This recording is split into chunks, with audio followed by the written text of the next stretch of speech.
Welcome to Profiles in Eccentricity, a show about weirdos. With your hosts, John Fahey, Aaron Peter, and Matt Brousseau.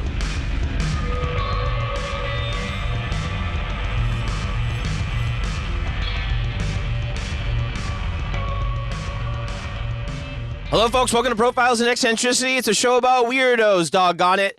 My name is John Boy. I'm your host, John Francis Fahey. Joining me as ever is James Bondage. Oh. Aaron Joseph Peter. That's me, dude. What's up, dude? I got a license to Nut. whip. License to nut. What's a license to nut? A license to spill. I was. There we go. That's it. That's it. And over here to my friend, we got Babyface Brousseau. Oh, hello. It's license to fill. Oh. That's sorry. Wow. Okay. That's good. I would expect nothing less from Blow, Mary, and Surly, the three splooges. Oh. Blow? Blow Mary and who? Surly. Blow, Mary, and Surly. Surly. Surly's good. I like Surly. It's it's weird. I'll give it all to you. What about Shemp? Give me one for Shemp I guess right I'm now. Shemp. Literally nothing rhymes with Shemp. Yeah. Jack Kemp. Hey. Yeah. You could say Shrem. VP candidate? Yeah. 96, 2000? Is that a Dole thing? Yeah. Yeah. We got returning champion Joe Kaye. I'm here Welcome, Joe. again. How are you, buddy? I'm great. I made it for part 2. It's exciting. Yes. Excited. Very exciting. I'm very excited. I love to get excited. Mm-hmm. Matt, would you like to kind of Give us a recap? give us a recap? Yeah, give us Sure. a little. So where we left off last time, it was 1982 or so. Andrew Crispo was still the public darling of the burgeoning art world in New York City.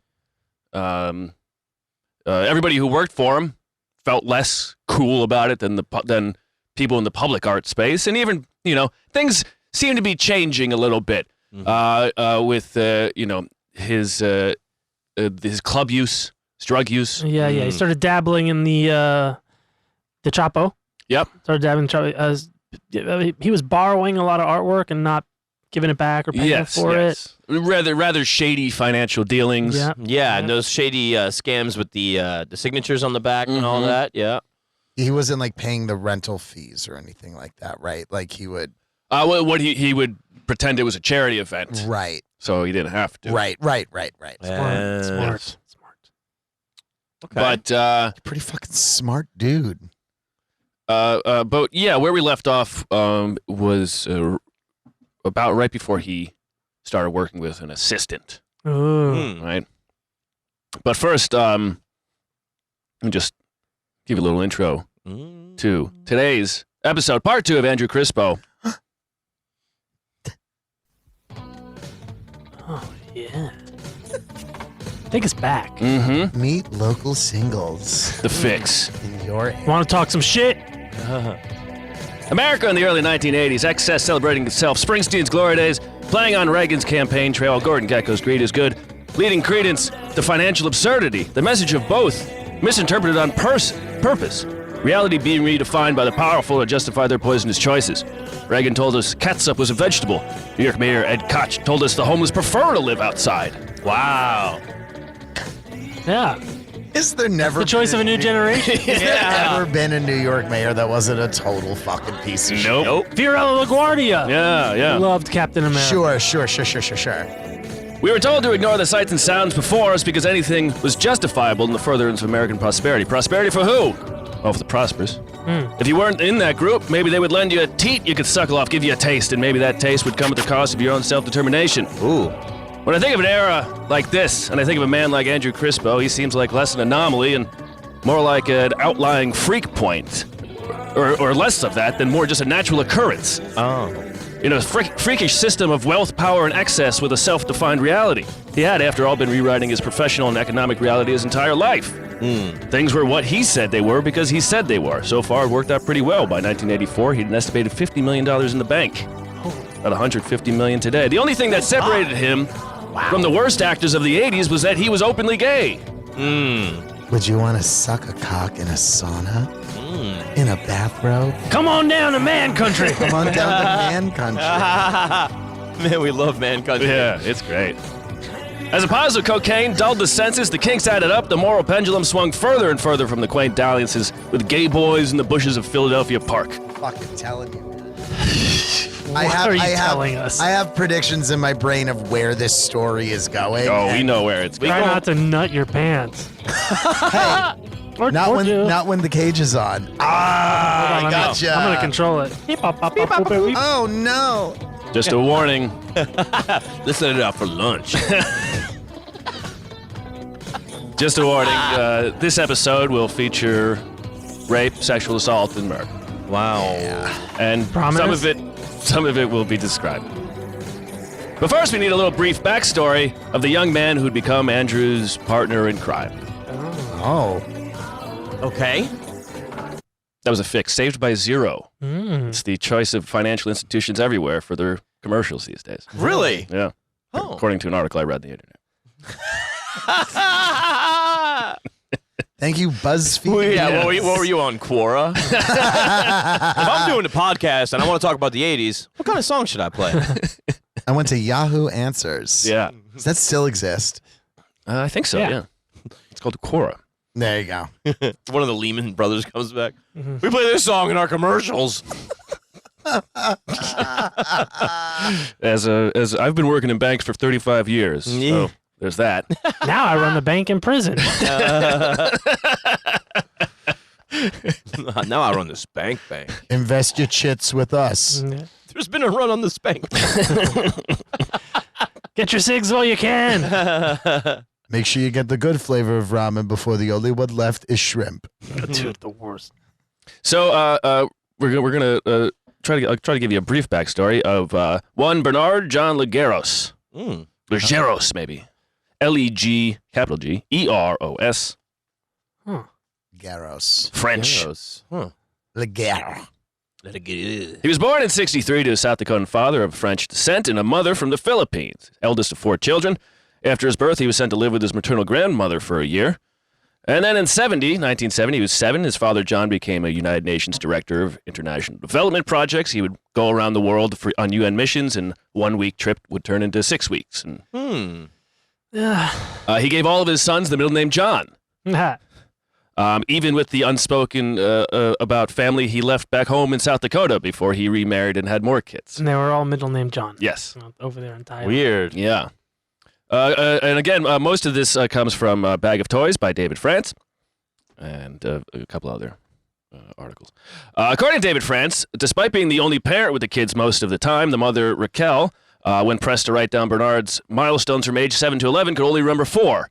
Time he cut his foot, a bicycle accident, when he fought a fish, and when he announced that he didn't want to be called BJ anymore. You just really skirted over fought a fish. He fought I don't know. It just says he fought a fish. That's what it said in the book. He Doesn't got in say a he fight with a won. fish. Yeah. There's so many types of fish. Yeah, you can really fight a lot of fish. Are we sure? Did it mean he got into a fight at a fish show? Nope. Hey, nobody fights at a fish. That's very true. He'd be the only one. Some fish was You talking. really have Some to fish piss was talking someone some off. shit. Carping on about something. Oh, God. Nice. The formative memories of those years for Bernard would be his own. His mother was busy working on his dissertation on artificial bone research. Who was? His mother. Oh, Artificial. I got you an artificial bone right here. There you go. Oh, I fucking saw that rug and I pulled it right out Gotta from do under it. you, baby. Artificial? Ew. Bernard, he inherited some of his mother's olive skin tone. Neighborhood kids would call him the N-word.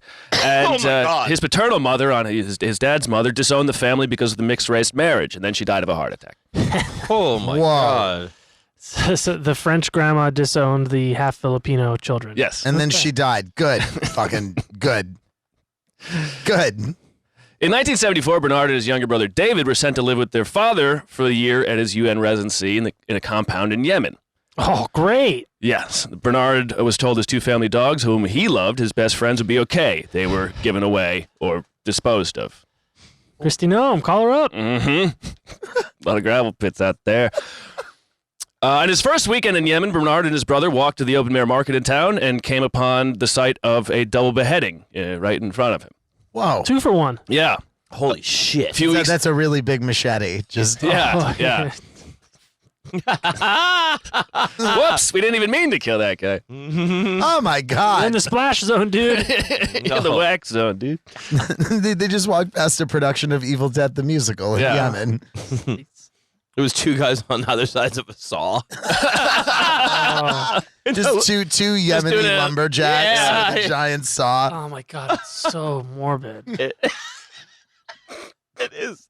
And cartoon. Well, you really are a dad now. There you go. Thanks. The sensitivities You are. could say- Yeah, I'm a the daddy. sensitivity's going up. Yeah. Yeah, well, once we get to the rape and sexual assault, we'll see how that.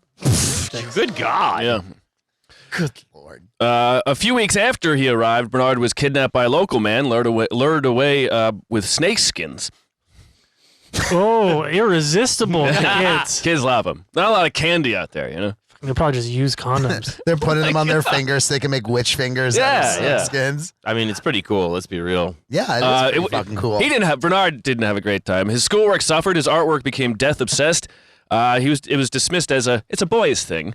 And then answering a question on a test at school, he wrote, didn't say what the question was, but it sounded like not the right answer. He wrote, "One of these days I will rob the cold store of all its goods. I really want to kill, but I don't know of anybody to kill." Jesus. So he would have been like 9. Oh. 9? Yeah. God damn, what happened when he was lured? Good God. Or, no, he would have been, 11. He would have been 11. Oh, Oh, that- 9/11. Yeah. I mean, Right. Well, I think seeing the beheadings happen in front of him at age 11 is not your God first. damn, that is. So, yeah, what what happened with this guy? Lured him with snakeskins and did what? He just kidnapped him and Did what? It didn't seem like Probably can- bad stuff. we can assume. Yeah, I mean, they weren't twirling snakeskins. Yeah, it was, yeah. Or maybe they were. They weren't making purses. Yeah. Well, his dad kind of brushed off by saying they're probably just trying to sell white kids. Whoa. Wow. Even though he's dark. Ish. I think in Yemen he's probably. Yeah. But maybe the Yeah. sun. I don't know. What a bummer. Yeah. Wow. So in '74, Bernard and his younger brother David were sent to. Wait, I already said that. Yemen sounds chill. First weekend. Yeah, man. Now, because of the answers in the test and his obsession with death, it was decided by his parents that he and his brother David should leave Yemen, and they split them up and sent them to different military academies in England. Bernard lasted only the first half of the year there. Upon arriving in Christmas with all his bags, he declared he had never returned there again. He said at first when he showed up there, he started a small business selling cigarettes and pornography smuggled in. Oh. And then the British kids who had taken to calling him Israeli because of his skin tone, they first they sexually assaulted a Iranian kid with a broom handle. Fuck. The other kids at school? Yeah, and then they later pounced on him, held him down, beat him up. They tried to assault him.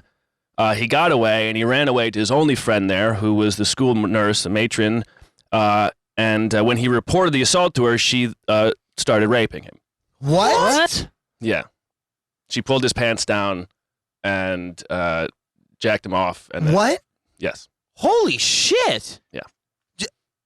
Dude. Man, You got a the good kid English, compared the to the- English think they're so much fucking better than us. That's crazy. Y'all are just as fucked up as we are. Damn, dude. That's You go and you tell the nurse these kids sodomized one of my friends. You ain't seen nothing yet. hey, I'm gonna damn. jack you Yeah. off. Yeah. Come here, this will make you feel better. This went on. It happened a few times. One time she wrote her name with his semen on his chest. What? Whoa. Bernard, that's a lot of cum. That's a lot of cum.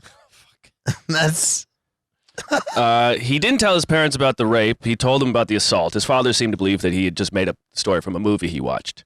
He was, instead of going back to England, he went back to Yemen for 2 more years. Fuck this place. I'm going back to. Yeah. to get to dude. snake skins. I'm Yeah. going back to snake skins. And so in 1977, he returned to New York. He was quite different than when he left. He was 14, sure, but he was also cold and told wildly escalating stories of his time in the Middle East, and then eventually New York City. His friends weren't sure what was real and what wasn't. So where is he now? He's back in New York City. It's Okay. 1977. He's Okay. 14. 14. To give him some structure, his mother made him work for her brother Salvador, a.k.a. Tito Sonny, who ran a successful travel agency with his live-in friend, Jack. Homosexuality was just, it was not discussed. They were friends. In their culture, it was not discussed. It was tenuously allowed, but in what culture? In what culture? In the Philippine family. Okay. Oh, okay. And you wouldn't disown someone necessarily, but you just no one talked about. We don't ever acknowledge. We don't acknowledge. Yeah. Yeah. I mean, still not great, but I guess better than Kind of, right? Yeah. None of it's great, but at least it's not like, well, I don't have a son. At least better than that. It's way better than that. Yeah. If you just go, I don't know what you're talking about. Yeah. Especially, I guess, also for the time. Him and Jack, they're really For the close. time. Sounds like they're working out in there. And History have dictated. They were roommates. it was through this service that in 1978, Bernard Ligeros, dropping off some plane tickets, first met Andrew Crispo. After the drop-off, Crispo called Tito Sonny and stated he was quite charmed by the young man.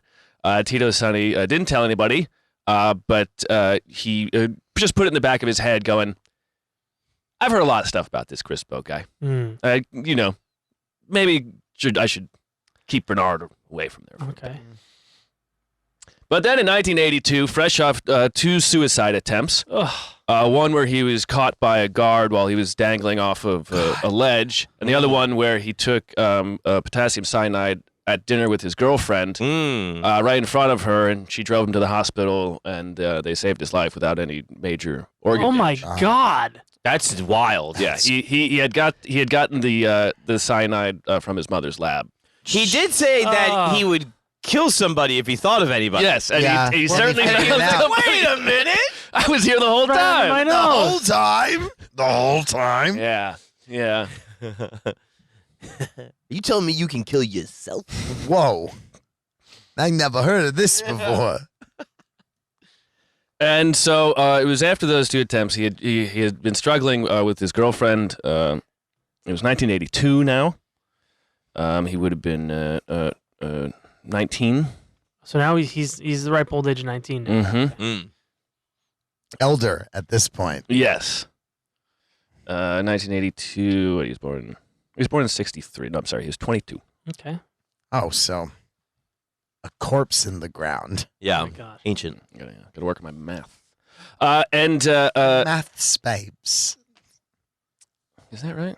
21. Okay. After dropping his girlfriend off at the airport, he decided he wanted to find something to do with his life. And he remembers meeting Andrew Crispo, and he heard about his art career in his gallery. And so he got out of the car he had rented and ordered a limo up and called Andrew Crispo from a limo and told him he was looking for work. He swung by the gallery, and Andrew invited him in, laid out lines and lines of cocaine, and they talked about their past. Okay. They eventually jokingly came to the conclusion that maybe they were brothers. Andrew's middle name was John, after all, and he didn't know his father. Oh. Hey. It's a safe assumption. You know what would really make Dad mad? Yeah. Yeah. And God, what a coked up thing. Let's get coked up and talk about our past. I bet we're brothers. it was Yeah. really That is the most coked up. That's You're very- railing the pure shit. Even like a few like, dude, I've been to Des Moines. We're probably brothers. Yeah. I met you guys tonight. I mean, man, if you go back far enough, we're all from Africa. Yeah. So Yeah, and it is at some point, it was either this meeting or one shortly after where Andrew had, well, in this one especially, Andrew had Bernard write down everything he loved and everything he hated about his relationship. And he was like, doesn't that feel better? And then he kept asking about his past. Andrew told him about his time in the orphanage. And then it was either at the end of this one or one of the next couple meetings that Bernard went to leave and he couldn't find his keys. And they searched everywhere for them, and they couldn't find him. So Andrew said, well, why don't you just stay with me tonight? Uh-huh. I can tell you where they were hidden. Yeah. Well, where they're hidden, Bernard found about a few months later when Andrew said, "Hey, can you go to my desk, so and so? I need you to get this from my desk." And he found No way. yes. Smart. But that night after he stayed with Crispo, I believe it was that night that Crispo said, "Just so you know, I'm gay." And Bernard's like, oh, it freaks him out. Yeah, we can tell. And he says, "Don't try any of that gay guy stuff with me, pal." Gay guy stuff. Yeah. Gay guy. He's like, I'm no gay guy. I'm no gay guy. Dude, that's your new drop. I'm no gay guy. I'm not a gay guy. Yeah. And they sleep in the same bed, but nothing happens. And, Something happened. But Crispo admitted to him that he had started using coke in 81. Some of the employees at the gallery, they tended to believe it was earlier, but they didn't have any hard proof of it. Well, he's racking up lines with him. Why does he have to admit anything? Like, I mean, Well, because he's talking to this he's talking kid. about his past. They, Yeah. ran out of stuff to talk about. Yeah, and I doubt Bernard had really done much, if any, of coke by then. Right. But by 1982, Crispo is now doing 7 grams of coke a day. Oof.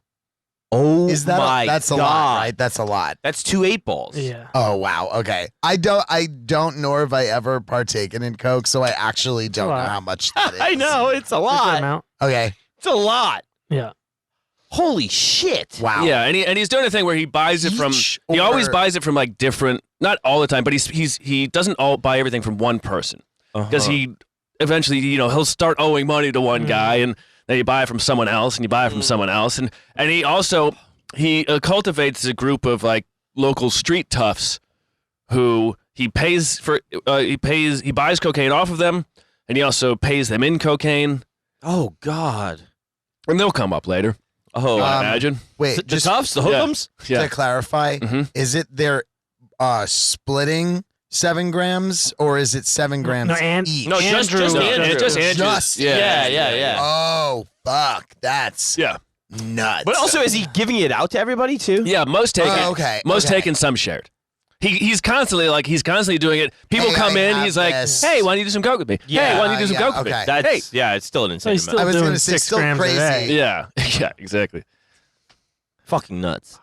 That's Yeah. wild. Just gacked out And of his mind. He keeps it all in this. I believe it was like an African totem sculpture where he's like, "This was made out of blood and flesh," and he opens it up and it's piles of coke in it. It makes a Dude, little kind those of noise. fucking guys in the 80s, remember they fucking, remember the one guy had an elephant skin couch, the guy that robbed Yeah. the armored car? Yeah, Elephant skin couch? yeah. Stop. It's so fucked up. What were the armrests?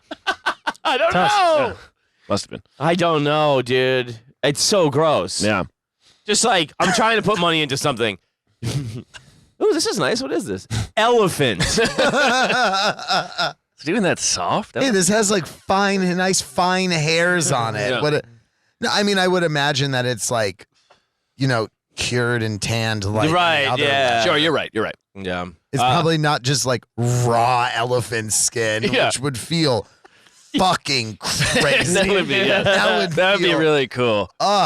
Could you imagine those fine hairs, Yeah. those Yeah. wispy fucking fine just- hairs on a couch? The couch is getting itchy, much less you. It's like sitting in a small intestine. Like, Yeah. Look, I'm a turd.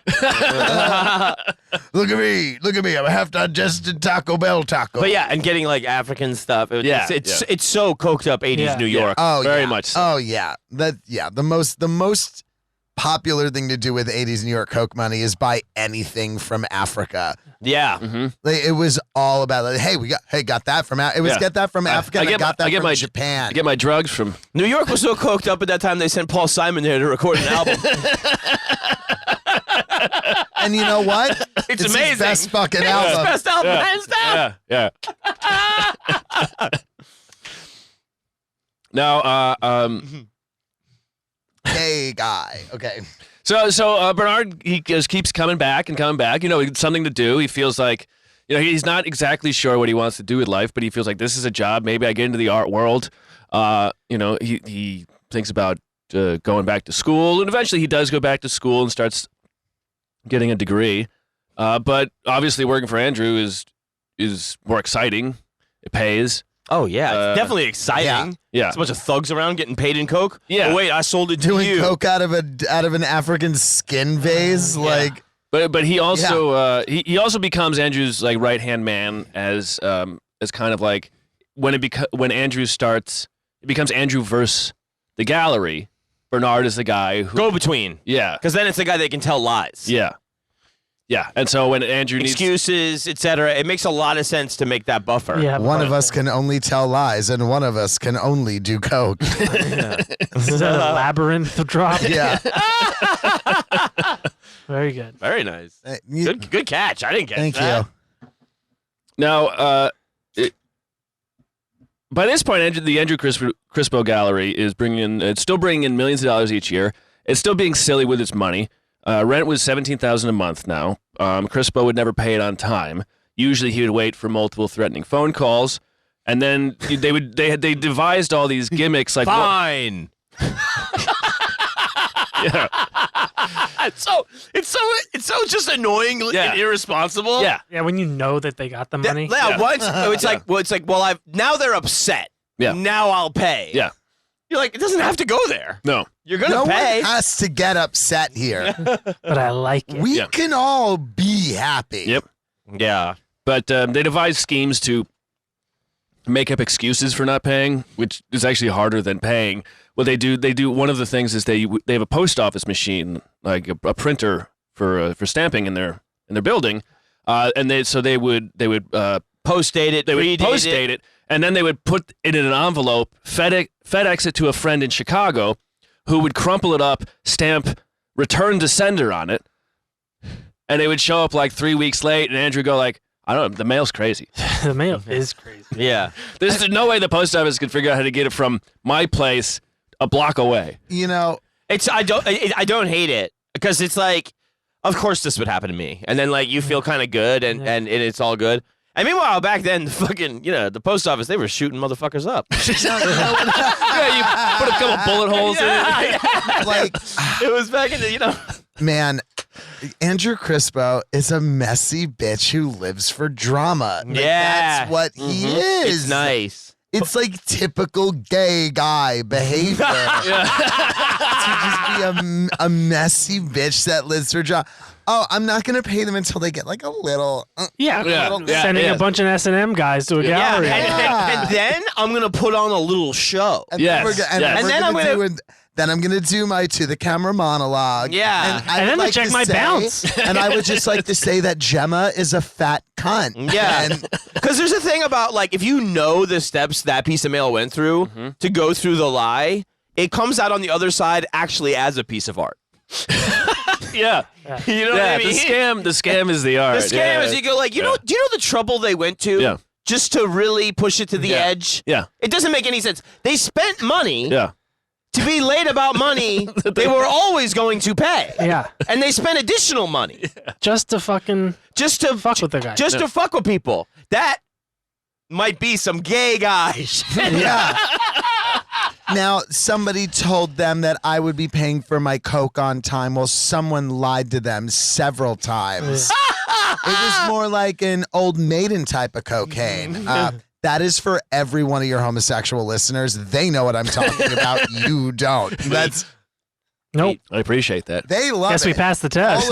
All of the gay viewers and listeners know exactly what I'm doing. And We consider I'll tell ourselves ya- honorary I'll gay tell you guys. right now, they all just fucking came in their pants They nutted. hearing me do that. Well, Good, well, let's not explain it for everybody else. hell of a show. No, it was when Tiffany New York Pollard was on Celebrity Big Brother UK. Oh, yeah, that is something. Yeah, and she has probably one of the most infamous reality TV monologues, like in the confessional room, talking about Gemma Collins, who's like, I'm Jimmy Collins. It's like Kardashian of from Essex. Right. From The Only Way Is Essex. Yeah. And she's just like, well, I would just like to say that Gemma is a fat cunt And It's pretty good. you know, people tell her she's beautiful. People tell her she's fly. Well, someone lied to her several times. Oh my god. And the shoes she gave me, she said they are supposed to be worn by a beautiful woman. Well, she is nothing of the sort. Oh my god. That's pretty good. That's incredible. It's that's a pretty much what it is. phenomenal I think I'm a little gay monologue. Yeah. after hearing that. After hearing it, yeah, I think we're brought in. We are honorary gay guys. Yeah. But I think Joe is on the right track because basically what starts happening in this time is that Andrew, the gallery, he's pretty satisfied with. It doesn't excite him as much as just various challenges that he can create and go for. For instance, there's this moment where Constantine Brancusi, his widow is in charge of his estate, and Andrew, I believe the story is that Andrew was promised the muse, this the statue I'll show you here. Cool. Oh, I'm into that. That's cool. Yes, it was kind of this new take on this sort of style. Mm-hmm. And I don't know enough to describe it any better than that. You just have to look at the picture. Oh, word. It's at the 1912. Guggenheim. Okay. Got a marble? That's great. Yes. Cool. I might. You know what? I'm gonna be in New York in a few months. I'm gonna try to go to the Guggenheim and see that fucking thing in real life. That'd be pretty cool. But so Andrew was supposed to buy it, and he goes to the widow. That she comes in and he says, "Okay, here's a cashier's check, like yes," and she said, "No, it's not good enough," and she keeps stonewalling him on it. And Andrew says, "I must have it." So he gets Roy Cohn on the phone, and he gets Roy Cohn to put a restraining order on her bank account. So the next time she goes into the bank, they don't let her use her bank account. And now she needs money so desperately, she goes back to Andrew. No. What? Yes. Oh my. Wow. You can put a restraining order on a bank account? Yeah, or what? She was not allowed to access her money anymore. What? How could he do that? He's Roy Cohn. He got Roy Cohn to do Yes. it. Got it. Yeah. Yes. And so, these are the type of things. And for Andrew, who cares if he even gets the stat? Just doing all of that and winning is enough. Yeah. Oh god. That's being a real fucker. Holy shit. And Holy shit, dude. he learned a lot of things from Roy Cohn. They had a lot in common. They were both accused of maybe murdering a guy. And Yeah? it really sucks that he ends up killing somebody. Because, I honestly love this dude right now. No, just Because it's okay. Well, funny. We'll keep that timestamp. You're such a little shit. Yeah. Yeah. I don't mind someone being a little shit. It's when you start actively harming people is when I'm like, all right, we're good now. I don't need, Valerie Solanas, love her to death until she tried to kill someone. Then I'm like, right. Girl, really sucks that you tried to do that. Yeah. And so Crispo learned a lot of things from Cohn and was on his this small list of people who could call him at any time of the night and get advice from him. And another thing he learned from Cohn was to stop paying his bills. Because it's something you can deal with later. They gotta go through court. They gotta do this. They gotta do that. Thought that to Donald Trump too. Yes. Wow. The financier Marty Ackerman, who had saved the gallery 5-6 years ago after they started up and were running out of money, Crispo still owed him $400,000. Ackerman had 17 paintings held as collateral. At the time, they were valued about $3 million in total. And Crispo defaulted also on a debt to the Riggs Bank in D.C., stopped payments on a $700,000 loan from the Bank of New York, and the bank's vice president who handled his account was fired because Holy shit. he was also $14,000 overdrawn on his personal account. Whoa. How? When there's a lot of money at stake, the bank will do anything to keep you there. Yeah. Oh, my God. Wow. And so these things kept adding up, and artists started leaving the gallery going, it's just a little chaotic. That guy, Fred Eversley, who I showed you those glass sculptures, he actually showed up to try to get his own work back, and Crispo kept stonewalling him. And Eversley's going I know it's right over there. It's in the storage right there. And they go, well, Andrew's not here right now. Yeah. We don't know where Andrew is right now. But Yeah, but my balls are over there. Give me my balls. They're my balls. Yes. No, they're Daddy Andrew's balls. Ugh. Yeah. Ugh. But Mr. Andrews. It's my balls. Andrew then, these things kept adding up, and Andrew started then getting paranoid about his own employees. He and Bernard installed listening devices in every room. Also a Roy Cohn thing. He even sets up sting operations on them. On his own employees. Like he'll I don't know if there's this story of this guy named, I believe, Victor Ruggiero, who is at a bar, and this guy, they're talking about what they do for work, and Victor says, I work in art, and the guy goes, oh yeah, I collect photographs, and Victor's like, oh, we just had this famous picture coming to the gallery, and the guy goes, oh, I wouldn't mind buying that from you. And so Victor, jokingly, talks to him. Yeah, sure. A few months later, he gets a phone call from this guy. He forgets who it is, and then he remembers, oh yeah, that guy. The guy goes, hey, do you still want, can I still get that picture? And he's like, yeah, I guess so. And then the guy goes, like, Andrew Crispo knows, and he will kill you if you do that. And he knows you stealing from him. And so each of the employees start having, they're like, I'm pretty sure someone was following me the other day. Yeah. Oh. Andrew starts feeling like his employees are taking documents. They're taking pictures. When he can't find something, he assumes someone stole it. Oh. That's the 7 grams a day. Yes. Yeah, that'll really do it. He knows where the coke is. Yeah. It's in his nose. That's right. Also, it's because you're stealing that you assume everyone else is stealing. Exactly. Yes. And you're on 7 grams of coke a day. And Yes. that really gets the story moving. Yeah. In your mind, you know what I mean? My brain is stuck on that in order to do these 7 grams of coke a day, he is getting it out of a fucking flesh vase. Yeah. Oh, God, yeah. God damn asshole. That's a fucking So stupid. nuts thing. Fucking Leatherface Fucking doing Necronomicoke. Necronomicoke. That's very Bound good, in Aaron. human flesh. That's very good, Aaron. Yeah. And so, so Victor started going like, okay, I think this guy's getting paranoid about me. Doesn't feel great. And so he quits, and he takes a job, a part-time job at a realty firm. Mm-hmm. And a man comes in one day, and they chat, and the guy leaves. And then a few months later, the man calls and asks Victor if he can get him some cocaine. Victor says, no, it's not really my thing. And then he gets a call from Susan Slack, who worked at the gallery. And Susan says, hey, I'm sorry, I just had this huge party, and we bought some cocaine, and the dealer gave us way too much. This is another setup. And, well, you decide for yourself. Victor goes, okay, well, I guess I do know a guy. And he calls up this guy he met, and he goes, I can get you a couple ounces. And so he and Susan drive out to meet this guy. Sting operation. Victor gets arrested. Susan gets arrested too. Victor, her bail is set as $10,000. It's paid that day. His is set at $50,000. And when he gets out after paying his bail, he gets a call from Andrew Crispo, who says, "Come over to Roy Cohn's.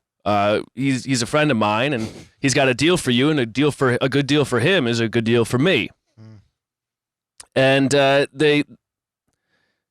they say that so Andrew starts going like, "I know you stole from me," and Cohn has to like calm him down. And Cohn says like, "We just want to know what you know about Andrew's business. We just want to know, what you know in case anything comes up." And he says, "Just give back whatever you took from Andrew. That's all you have to do." And Victor's sitting in Cohn's place going like, "I know this whole place is bugged." He's going, "I didn't take anything, though." And so he leaves there, and he realizes that he had a plea bargain deal after his arrest, and then one day that just fell through out of nowhere. Uh-huh. And he puts it together that Crispo had Cone nix the deal so that way he had leverage on him. Mm-hmm. And then he finds out from a guy. This is all because he thinks the guy is stealing. Yes. Wow. That's fucking insanity. Jesus Christ. So he's like full bore out of his fucking mind. Yeah. And using like these crazy levers of power and influence to just be like, you know that you stole from me, and you're going, what did I steal? Yeah. I don't know. What did you steal? You tell me. And I think it was I believe it was Victor who eventually does get his hands on some of Andrew's documents at some point around this or before. I mean, it's Victor that does it? Victor does find some of his... So he makes him like a fucking thief eventually. Yeah, because Victor started getting really paranoid after the photograph incident. Right. Started going, okay, I got to be careful and if I do find anything. Mm-hmm. So I think I got a little bit ahead of myself. He did eventually steal some financial documents. Right. Okay. Which is really just evidence. Yes. It's not like he can sell financial documents. Right. But now, can we just recover the photograph incident? So the photograph incident is Victor's at a bar and he's talking to a guy and they're talking about a photograph and he mentions the gallery and Victor does and the guy mentions this photograph they have and the guy says, I'd like to buy that. Mm-hmm. And so they have a back and forth and Victor's like, yeah, sure. And he gets a call later inquiring about whether the guy can buy that photograph from him. And he the guy eventually on the phone then the tone changes and he says, Andrew Crispo knows, and if you do anything, Andrew Crispo will hurt you. Just because he offered to buy a photo? Yeah, it wasn't Victor's photo; it's the gallery photo, and Victor was humoring the man. Yeah. Mm-hmm. It's like he's at a bar and he's going like, "Hey, I'm pretty cool. I can sell you a photo from the Crispo gallery." Right.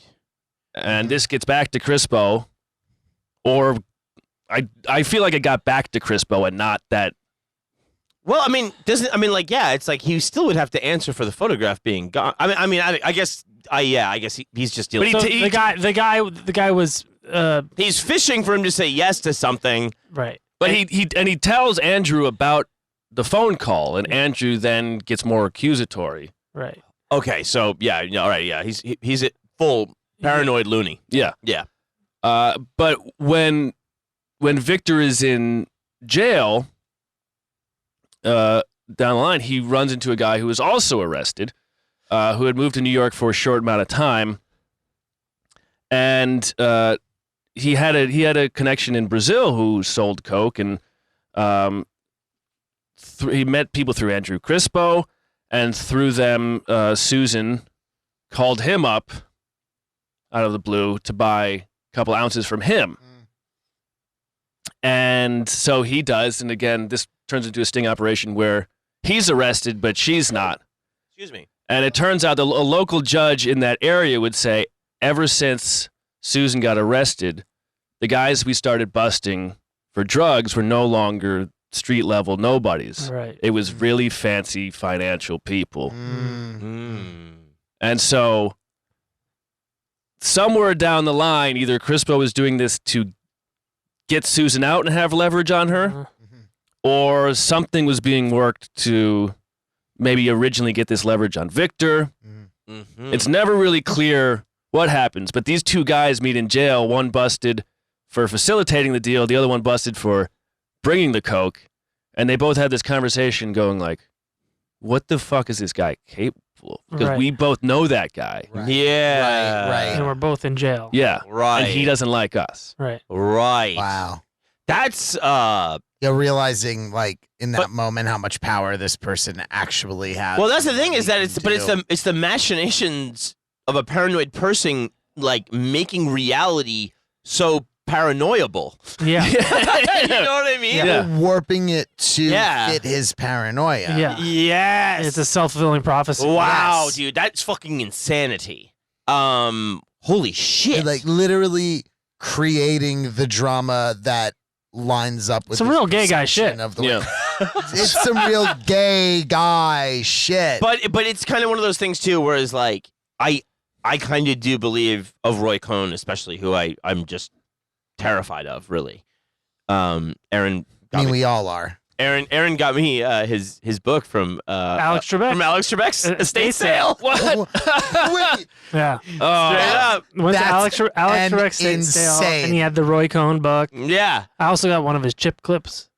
Yeah. couple other good books. That's very fun. he got me an Irish record from there. Yeah. Honestly, this is why. I understand the appeal of going to celebrity estate Dude, sales. especially Oh, Alex yeah. Trebek, Because you like- can Alex Trebek, just definitely. in general, like I mean, obviously. I'm sorry. Alex I know Trebek, this is an incredible. annoying Oh, break. it's okay. But also, like, he said, this is a really funny thing about this estate sale that I love, by the way, is it was like, for sale is everything, like, including, like, the half-drank bottle of, like, Johnny Walker. Yeah. Oh yeah, the word. booze was Oh, for sale. Yeah. If you were like, are you telling me Alex Trebek was drinking this whiskey? I would be like, 100%. Dude, he had it was such a grandpa house, but like, we're getting off track. I know, I'm sorry. He did have a wonderful library of music and books and art and everything. Yeah. But I just love the idea of having a chip clip. Oh, yeah. Like, that's just a really fun. Yeah, he's not going to waste But anyway, so the thing was, I'm so sorry. I got the book. That earwormed me immediately, and I was like, no. I need to understand the story of that, please. I got the book from there. I do think maybe one day we could do a Roy profile. Yeah, I watched the doc is I watched great. the doc last night. What's the doc? Give me a Roy Cohn. Where's my Roy Cohn? Where's my Roy Where's my Cohn? Roy Cohn? Because that's what Trump said. Yeah. And It's very good. It's Cohn is such a What's that? God, Is such that a streaming fuck. somewhere? I think it's Netflix. It's actually it's free on YouTube. It's a net. YouTube. Oh, it's Okay. free on YouTube. Yeah. Oh, fantastic. Yeah. So before we finish off with 1982, I want to read you an anonymous letter. Was signed Steve, but who knows? That was written to a reporter. It doesn't say exactly when, but it's about the summer of 1982. Steve was working as a model/escort, and he was advertising his services in Screw magazine. Screw. Yeah, Al Goldstein. Yeah. And he wrote to a reporter to tell them, I had this encounter with Andrew Crispo. And he says that one evening, a man named Andy phoned to make an appointment. This is from Bag of Toys. About 20 minutes later, he arrived at my apartment in Chelsea. I offered him a drink, and we chatted a while before getting down to business. He said that he lived in a village, was an art dealer. I liked him. He was attractive, conversant, warm, and charming. Eventually, we undressed and went to bed. By his own admission, he was straight, a lie I hear frequently, and initially seemed somewhat passive. I performed oral sex on him and asked him if he'd like to fuck me anally. He concurred and spread out flat in my belly. And I spread out flat in my belly. He was quite practiced, and it was clear. Concurred? Yes. Yes, I concur. I should fuck you in the anal area. He was quite practiced, and it was clear to me that he was an old hand at it. As things progressed, his sexual movements became more aggressive and frenetic. I closed my eyes, enjoying myself. Suddenly, I became aware that one of the many oversized pillows on my head was covering my head. Pillows on my bed was covering my head. First, I thought it had fallen there, and I reached to brush it away. Then I felt his hand holding it down. I tried to push it away, and pushed harder down. Plainly, he was literally trying to suffocate me. I struggled and tried to slide off the bed. At the moment, he reached orgasm and collapsed on top of me. He eventually withdrew, and I stood up. Verging on hysteria and rage, I told him to get dressed and leave. Looking rather sheepish, he complied and left without saying a word. Whoa. You had to work that demon out. Shut up. God damn it. I don't know what came over. You're a father. See, I told you it wasn't going to Yeah, last. here we go. Let's take a quick break, but first, we should have today's sponsor. Oh, I can't wait. yeah, Oh. yes. I can't wait. Oh, dear God. Today's episode brought to you by... Welcome to No. Eden, where everybody's treated like a king. No. Trump's Castle.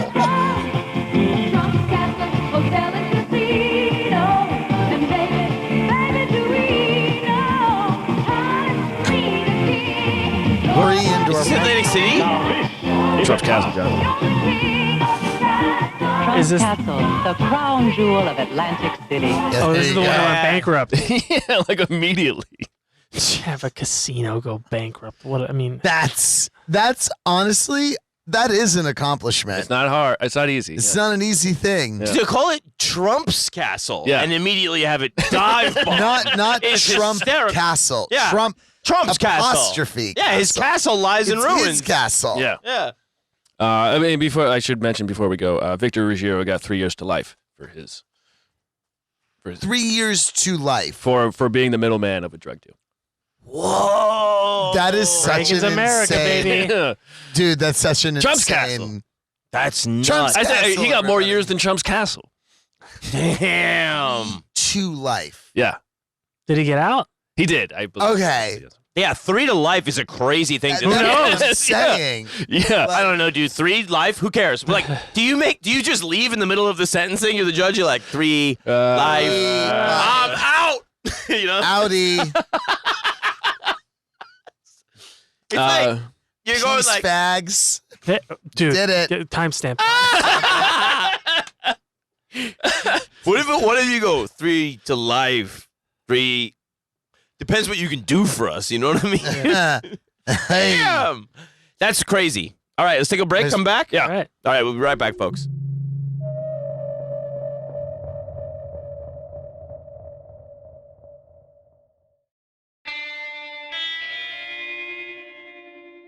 And we're back. Hey, all right. Ooh. So it's gonna get bad.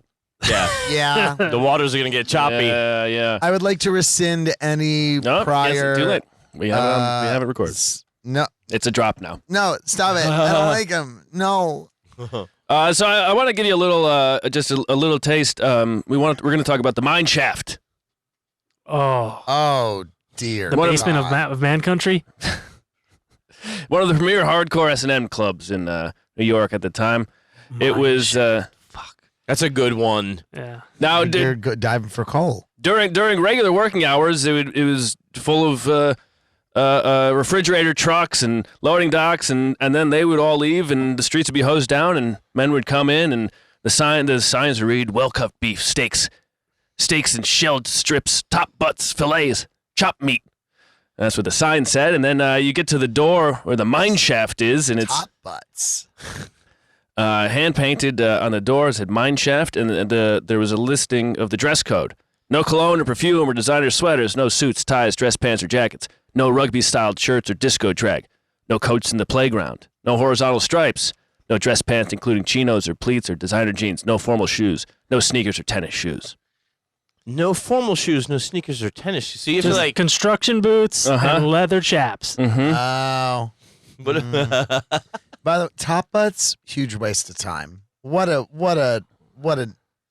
waste. A waste. So many tops with so Well, I many mean, it's a incredible butcher. asses. It's a play on a No, butcher. I know. I'm just for a saying that mine there's shaft. You so think it'd be many- called like the meat shop For the meat other market. gay Yeah. people out there, you know as well as I do that there's so many great asses wasted on tops. Yeah, yeah.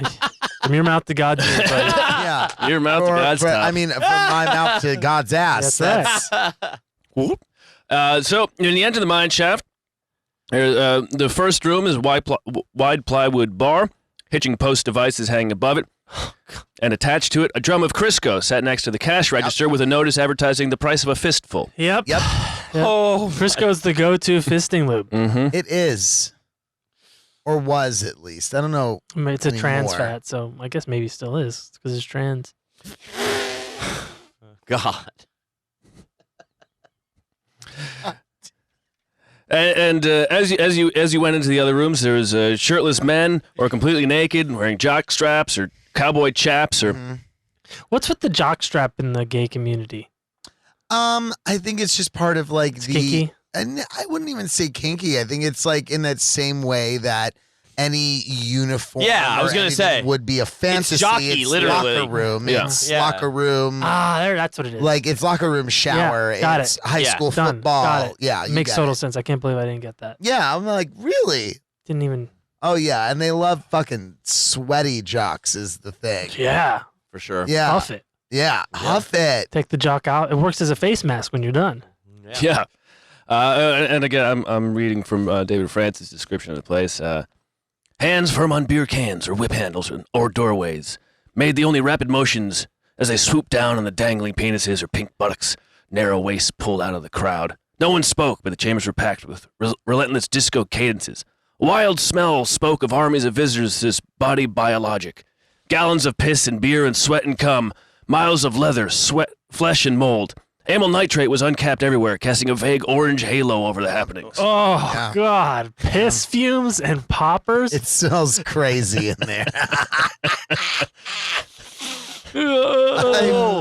I've still never tried poppers, but my local smoke shop has them. Oh, you love Just out on display. it. Oh, yeah. Like no, you could just buy a little vial of Rush. I've- and I'm I've like, used them. Really? Yeah. They have it on the window at the teak. It's Yeah. cool. Yeah. I've never tried them. You're going to love it. Yeah, if you, Am I if you- gonna love it? Yeah, dude. Should I Get back just to get it. some? Yeah. Okay, I think I'm gonna do it. Have you done it? Yeah. Oh, I haven't done It's it. cool. Oh. All right. Let's do it together, John. Let's And if you're a finally- bottom, like, Hell yeah. But what if you're not? Oh, Still. you will be. Yeah, it's like it's the gooning. It's gooning. it's goon. It's straight up like, You just- it's part of the goon kit. it's a goon. Goontility belt. Goon and cave, poppers man. everywhere. This is a goon cave, by the way. What do you think I do when you guys leave? Yeah, this Yeah. is where you come to goon. Mm-hmm. This is down here. It's Goonie time. Up there, that's their time. Yeah. Yeah.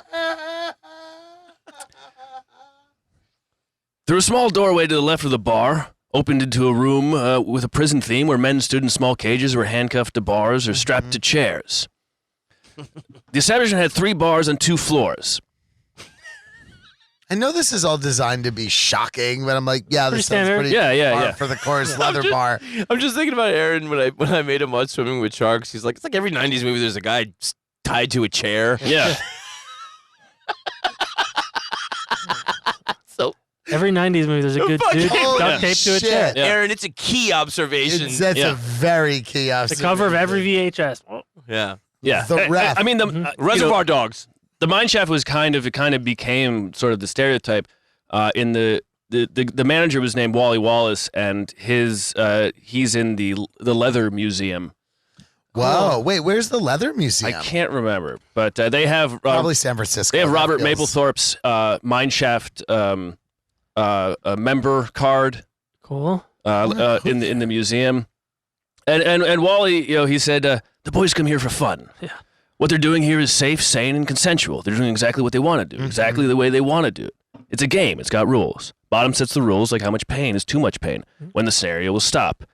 Then the top takes from there. And he explained the contracts. If someone says, "Stop, you're hurting me," and that might be the end. It might be a word, mercy, And he says to them, murder is to S&M what rape is to sex. Don't get this confused. You may want to play with danger, but you want it to be a game in the end. These kids want to be able to come back and do it again next week. Yeah. Yeah. I mean, it's the common thing said in like the BDSM community is that the sub is actually in Yes. control. Right. Mhm. Like that's how you can differentiate between like people who understand BDSM, people who don't, because the sub is the person that is calling the always shots. in control. Mhm. And so there, in a place like this, if you do step out of line, like Warhol said in his diary entry, there'll be that one guy who takes it like it's real in a way. Mm. You get kicked out, Right. Mm. Yeah. Mhm. but if you take these things and you put them in a private residence, Yeah. Yeah. Yeah. Yeah. Oh boy, here we go. I know. So Bernard has been stopping by Andrew's office in his apartment, and in '83 he stops in with his friend Lisa, who he was cheating on his girlfriend with. He had a bunch of, lovers and a bunch of girls on the side, and he gets there with his friend Lisa, and Andrew says, "Hey, a friend of ours just left to go get a video. When he comes back, I want you to arrest him. And here's a cop uniform you can put on." And Andrew says to Lisa, he says, "You can be kind of like a lady cop. It'll be fun." It'll be funny because Yeah. chicks are gabs. Oh my God. And Andrew then, so Bernard gets dressed up as the cop, and it looks like a real cop uniform. It has like a badge with a badge number, and Mm-hmm. the guy comes back and knocks on the door. Bernard opens the door. He's like, "Who the fuck are you?" And the guy's like, I'm friends with Andrew. I got this videotape. And Bernard roughs him up and brings him inside and rifles through his pockets and goes, what is this, coke? You dirty gay guy. Gay guy. And so he's like, okay, so he starts going after him for having coke on him. And he shoves him onto the bed and he starts like holding him down and roughing him up. He said, you're gonna go away a long time. And he says, don't do anything. Don't look at me or I'll blow your brains out, gay guy.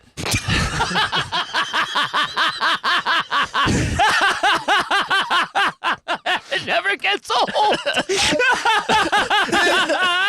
All you gay guys are the same. It's Such an actual such a magic placement trick. in context is so fucking funny. Oh gosh. You gay guy. Yeah. Your gay guy shit. But as this is happening, and Bernard's holding the guy down, Andrew creeps into the room, takes Bernard's hand, or as Bernard's holding the guy down, Andrew takes Bernard's hand off the back of the guy, puts his own hand on him, and then pulls the guy's pants down. Oh shit. And No starts fucking him. way. Oh my god. And Bernard's never seen. He said he'd never seen a gay act, in person, and so he kind of freaks, like, oh shit. And him and Lisa run out, and then Lisa, she says she spends like the rest of the day going like, what the hell? I can't believe he did that. Whoa. I can't, like, so. We'll believe it now, motherfucker. I want to know what was on the video. We're on the street in broad daylight. But Crispo makes it all seem like this is what the guy wanted. You got Crispo. We're playing a game. This is what Right. the guy wanted to, Because, not for nothing, if that was supposed to be the play scenario, incredibly well done. right. Yeah, there's But stories like it's this of like not. guys, who there's stories like people married men putting ads on Craigslist, like hiring guys to come like, oh, this my wife wants this, like pretend Yes. that you're robbing, Yes. you're burgling the house. Oh my god. Yeah. And like no matter what she says, don't stop. And like it turns out it wasn't consensual. Yeah. It was just, like, Fuck. revenge orchestration, rape. Oh my Yeah. god. Sick shit, Bad bro. shit. Catastrophe. Fuck. Real straight guy shit. Real straight. That's Straight guy. Yeah. Straight guy. Yeah. And these activities would happen a lot, and they would escalate. Sometimes it might be consensual, but it's hard to say when necessarily. Crispo, by this point, had started carrying what he called a bag of toys. It was a duffel bag with a cop uniform, whips, leather gimp mask, an 18-inch dildo with big, giant, like Balls? fist-sized balls on it, Good. cock rings, coke vials, leather harnesses, a fake gun, and more. Oh my god, bag of toys. Damn. How Damn. does it get such wonderful? Stop. That's why they called it that. That's right. That's why they called it that. And he's at this point he starts calling Bernard his executioner, not his assistant. Oh my Whoa. god. He calls him the X. Holy shit. And X so gonna give it to you. yeah. He is going to give it to you, and he's also going to take it away. Oh god, damn. And so this is from France. In a typical scenario, Chris would ring up a number of a payphone, either a public booth on Abingdon Square or in the village, and one of several phones outside leather and S&M clubs nearby. He'd invite whoever answered to a, quote, party at his West 12th Street apartment, or the 57th Street Gallery, or the smaller Galleria apartment next door. When the visitor arrived, Crispo would socialize for a while before finding a reason to leave the room. Then Lugeros would enter, dressed in an SS uniform or like a security guard or a cop, Oh my god. and begin assaulting them. A steady stream of street-trained teenagers, member of Crispo's club, such as John Parker, Kenny Morales, and there's some other guys like Ken 007, I believe was one of the names. Cool. They were there for the drugs. He would James Bondage. more than France says they were there for the drugs more than the action. But then they would start beating the guy and screaming anti-gay epithets at him. Like what? Guy. Like what? I mean, he like just the fortuitousness of finding this guy, like Yeah. finding Bernard, who's just got an itch, Mm-hmm. you Yeah. know, and then Yeah. making him your fucking executioner. Like, And then all these kids, he's paying them in drugs most of the time. Right. Jesus Christ. And one of the kids, he later say, Andrew told everybody he was gay, but he was a good gay. Somehow. He one promoted of the good ones. He promoted this anti-gay theme in every conversation we had. He promoted the idea that homosexuality and everybody but him was weakness and gross. He liked us to be straight with a kind of in-your-face attitude. Oh, that's 100% Roy Cohn mentality. Yeah. That's like we're, Y'all are gay guys. yeah, but we're I fuck men. yeah. That's Yeah. right. There's a difference. Yeah. And sometimes Andrew would be the victim, too. On purpose. Yes. Legeros or his friend Billy Mayer would sometimes dress up as the Nazi and beat Crispo. And God. another time, Billy and Legeros played New Order thugs interrogating Crispo. Not entirely sure what New Order means, but maybe... Are they quasi-fascist? Yeah, I yeah, was gonna yeah. say like some fucking George Orwell 1980. Yeah. So at that point, It was that before the Joy Division thugs took over. no, it was. I think he's playing out fantasy scenarios of like, they're kind of like, What's the only way I could be the victim? right. Yeah. It's kind of like it's that domineering Roy Cohn mentality where it's like we're in charge now and this is how it's going to be, which is also, reflective of gays in the Nazi regime itself. Yeah, You know what I exactly. mean? And so Billy Mayer is kind of new to this, and he describes himself to France as only semi-normal, which I think is it's a nice, it's a thoughtful way of thinking about yourself. And he says when he first meets Crispo, he says, so I hear you like to beat people, Crispo says to him. And he goes, or he said that to Crispo, and Crispo says, actually about more of the other way. And then Crispo and Bernard left for a little bit. And when they came back, they had a scenario for Billy. They wanted him to play the role, the Crispo would play the role of the, quote, scum, Jew, art dealer, gay guy. Action. And then Billy would play the Nazi guard, and Bernard gave him a toy gun, and then they went through the whole scenario, and then they started whipping. And then he holds the gun at him and he threatens him, and Andrew's like, oh no, and then they chase him around and they start whipping him. Right. You scumbag do. Jew art dealer gay guy. Get over here. And then sometimes it would be it'd be like, oh, okay, that was too much, and Andrew would run away, and he'd come back and go, oh, I'm sorry. Oh. But then Shut up. sometimes he'd break out. Sometimes he'd break out the 18-inch dildo, and they would have to fuck him with it. Whoa! Yeah, that's what it's for. Oh. Holy shit! Well, it's also for extending your own cock and watching, you Say fuck what? the bottom with that. Yeah. Make it nice and loose for you to go in there and go whistle. To fucking power wash the insides? Yeah. Yeah. Cool. Yeah. And sometimes Andrew he would say, he'd be like, I can't take it all, and he'd say, if my twin brother was here, he would just walk over to that dildo and stick it up his ass. Like you're pretending like he has a twin brother who could take the whole thing. Whoa! And then Billy said that after they did all this, they'd go over to Andrew's apartment and have like Chinese food or something. So I Go don't know. back to his place, order some woe hop, Yeah, after like complete insanity, you go. Yeah. Anyway, what do you guys want to do? Anyway, you want to get some dim sum? I could go for a little. It's really something. good. Yeah. I can go for a crepe right now if you want.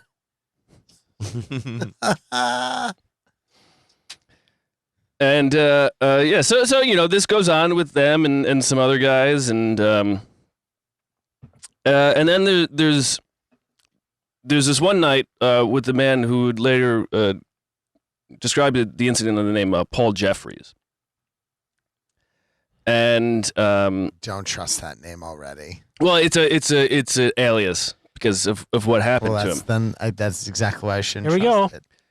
And he talks about how in the morning of one day he was at a bar and he got a phone call and invited up to a party and goes to meet Crispo, and they fool around and everything seems pretty fine. And they start talking, and they're having a good time. And Crispo says, like, is there anybody you'd really like to kill? We could kill somebody for you. And Paul's like, oh, yeah, I totally hate my roommate's a total asshole. And Andrew's like, okay, well, why don't you invite him over here? And we can have some fun with him. And Paul's like, okay, and whatever. And you know, they kind of wrap up their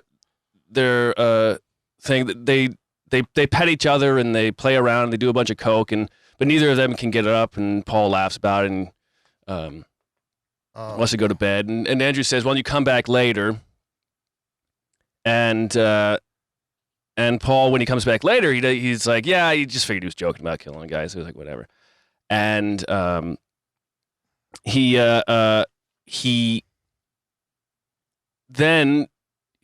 hanging out, and at some point, Andrew invites over like his thug team. Thug team. Teen Titans. Yeah. Yeah, you just see them coming off stoops with bats and shit. And where we go? He tells Paul, he says, He has 3 milk bottles and calls the Warriors. yeah. He tells Paul, he says, like, this next guy is gonna call you on the phone. Tell him to fuck off. And so Paul does that, and it turns out that was Bernard. And he and you know, he's looking around the room and he sees in Andrew's place, he sees a picture of Roy Cohn and an old crucifix. And then Bernard comes in and he frisks him, and they handcuff him. Who, Bernard? Bernard handcuffs the guy. The roommate? Paul. No, this guy Paul. Okay. And he's going like, I didn't ask for the handcuffs, and I didn't ask to be beat up a bunch. And Andrew said, this is my friend Bernard. We needed a victim. You told us we would have one today, and you lied to me. You betrayed me. If you don't give us a victim, then you're it. Oh my god! And so this guy Paul starts freaking out. He starts. Oh shit! Oh no! Andrew leaves the room with Bernard, and when they come back, they say we've decided how they're going to kill you. And Bernard said, "We'll be your master." And I have to call him master. So Bernard starts beating him up, and shit, kicking around the room. Fuck, man. And Bernard's like, you're the guy that told me to fuck myself, aren't you? And he said yes, and apologizes, and then Bernard kicks him a bunch. It goes on for about 45 minutes. Fuck! Leaves the room. Andrew comes in again, this time with his young man crew. He introduces them, tells them his names. He said, these are the men who are going to have, supposed to be at a birthday party, and that Paul is going to leave with them. And then he's going to do whatever they want. And while Bernard and Andrew, figure out what they're gonna do with his body. Holy shit! They call him all sorts of insults. They push him around. They kick him. They say he deserves to die. One of them takes out a whip. They start whipping him. Oh shit, man! And they keep whipping him, and he's in a lot of pain, and they hit him a lot, and then. They pull his pants down, they unlock his handcuffs, and they direct him to spell out a phrase like asshole, and they hit him every time he says a letter. And Andrew comes back, and he starts talking about the kids. There's a moment of calm again. And he's like, you don't believe we're going to kill you? And Paul's like, well, what would you do with the body? And he said, they'll throw it in the East River. And then, so this just goes on and on and on, and he's pleading for his life. Eventually, they say, we've decided to let you live, but there's 2 things you have to do. First, you have to go cruising for women with the young men, and the second thing you have to do is go to the bathroom, put your head in the toilet, and sing "Happy Birthday." What? And you're gonna want to write this down. Stop. That's.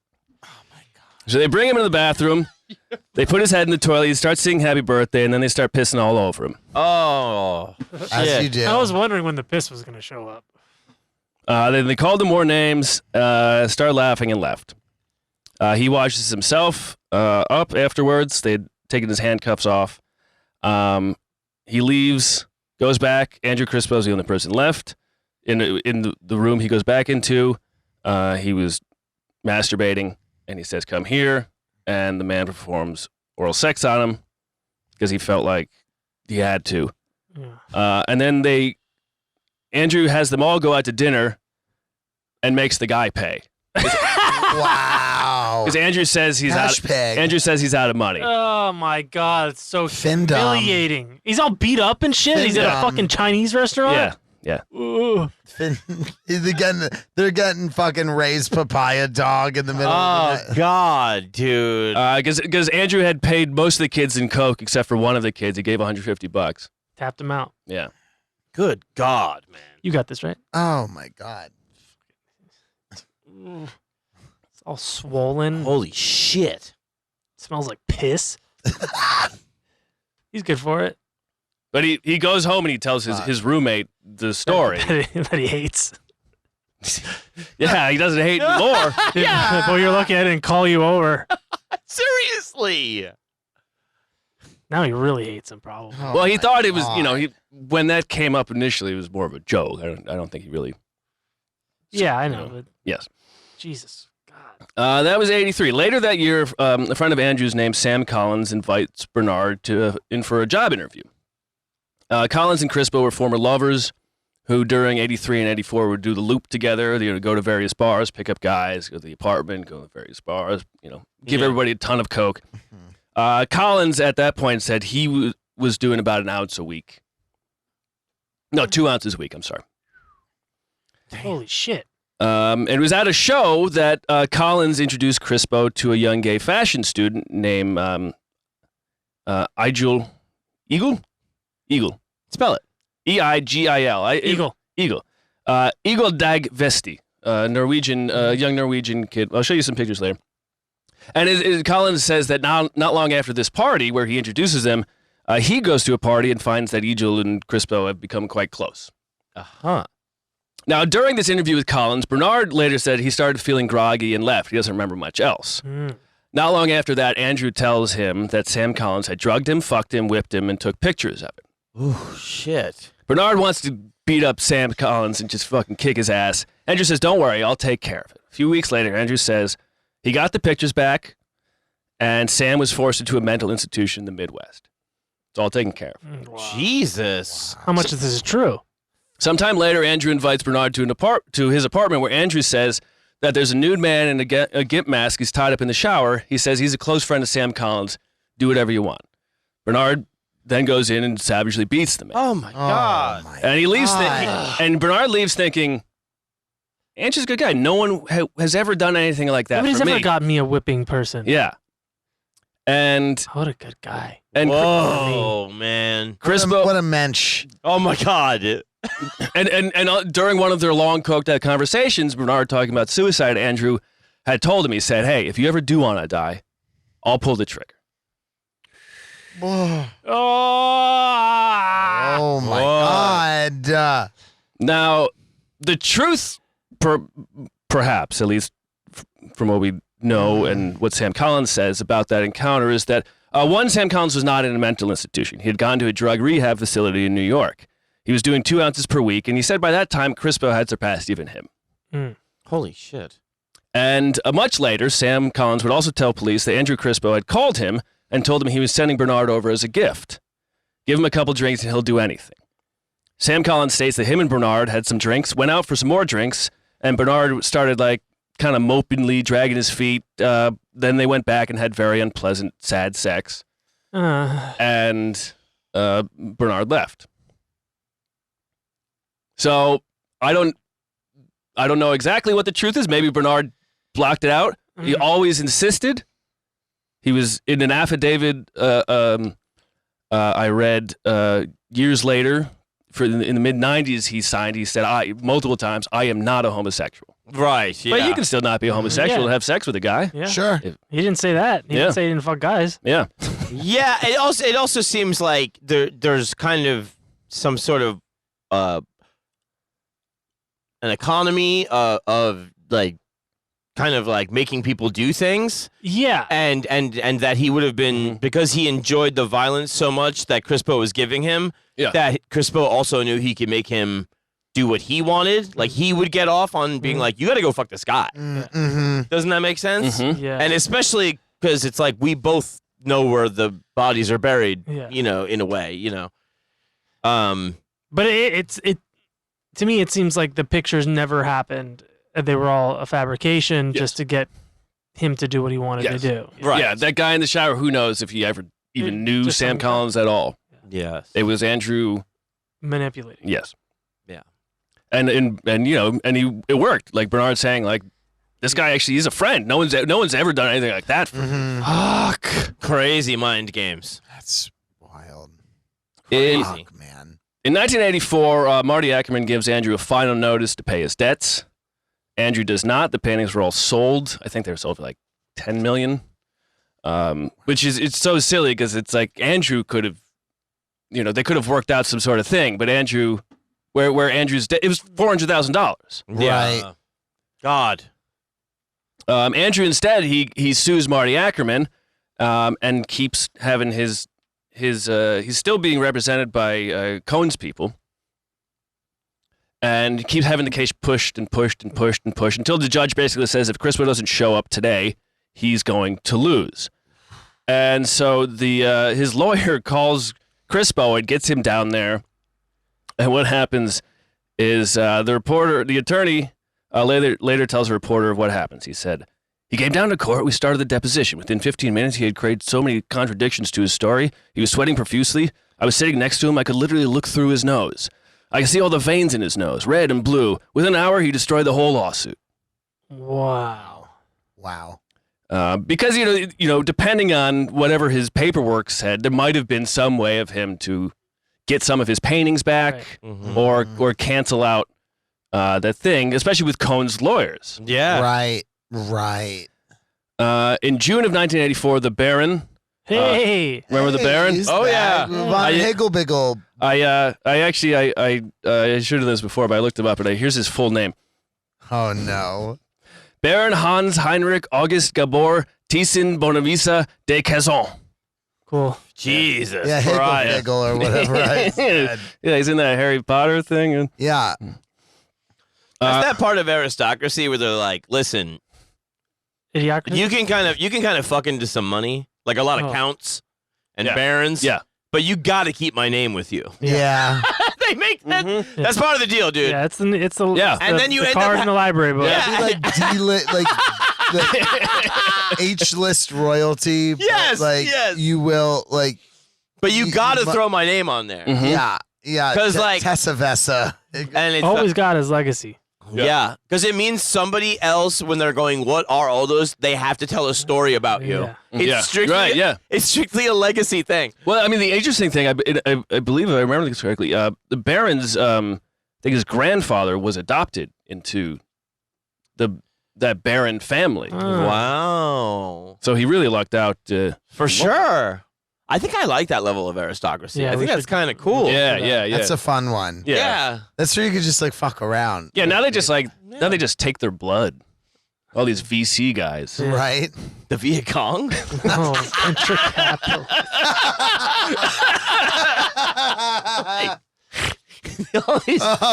all these Viet Cong are taking the royals' blood? They're all named Charlie. The Viet Cong's they're gonna own every Silicon Valley company. And they're lizards, too. And they're in the swamp now. yeah, what John said. I am so sorry to do this right now. I have to piss so bad. Oh, okay. We'll take a quick just break. give me Sure. like fucking Stop explaining. We 45 know how it seconds. works. I'll be right They love back. fucking piss on this show. Hot piss break, folks. We'll be right back.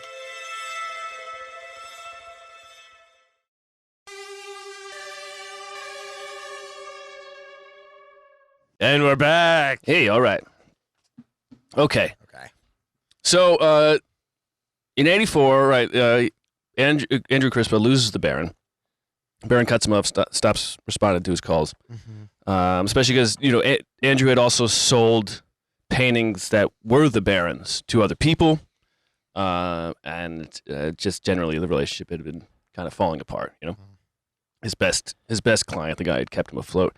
And also at this point, Roy Cohen's firm, that he was an unlisted partner as Sachs, Bacon, and Bolin.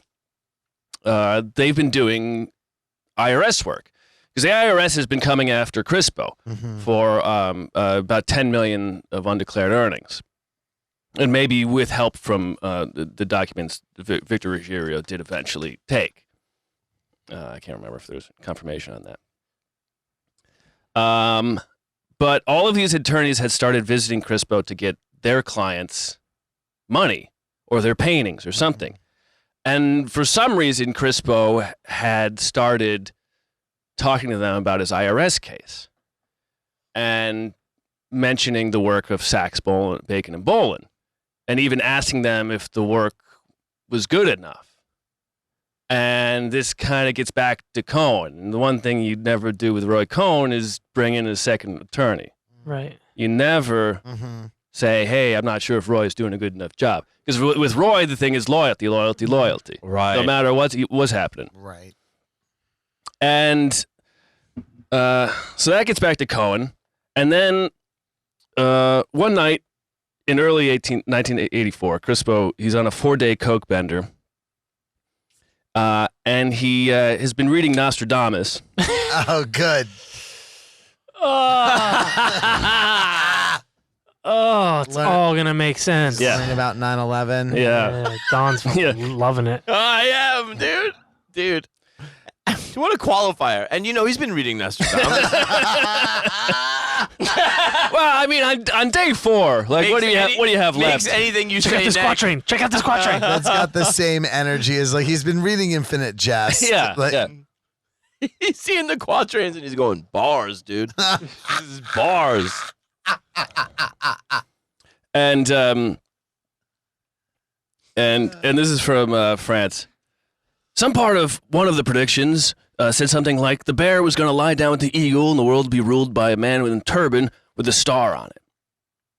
And a few years earlier, the gallery had been had a diamond from the Baron called the Star of Peace, world's largest uncut diamond, 171.3 carats. Just solid. I couldn't find the exact picture. I found ones that were other giant. I think the biggest one now is like 180 carats or something. So he Where's thinks that that the hanging? Baron has sex with Eagle, the Norwegian. Well, there was a buyer named Gaddafi. I don't think it was Omar, but who knows? Momar. Momar. Might have been Omar. Who It knows? might have been- Omar coming. Muammar Gaddafi, not to be confused with Muammar Gaddafi. And Andrew gets in his head that the man in the turban is Gaddafi. The Star of Peace is the star. And he calls Roy on the phone and explains it to him and says, you got to get me in touch with this man. You got to put this deal together. Because maybe if you can sell the diamond, you get the Baron back. Everything is fine.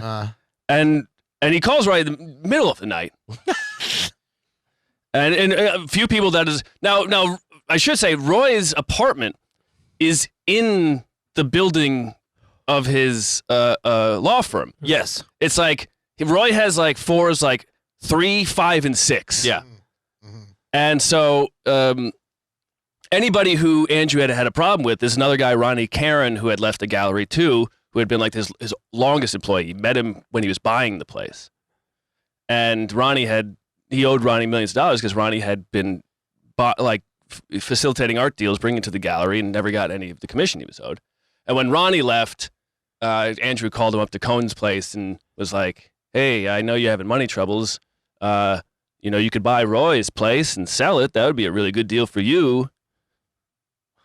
Just trying to do something for Cohen and for himself, and also trying to fuck with his old employees and seeing what they stole from him. That he thinks. Wow, man.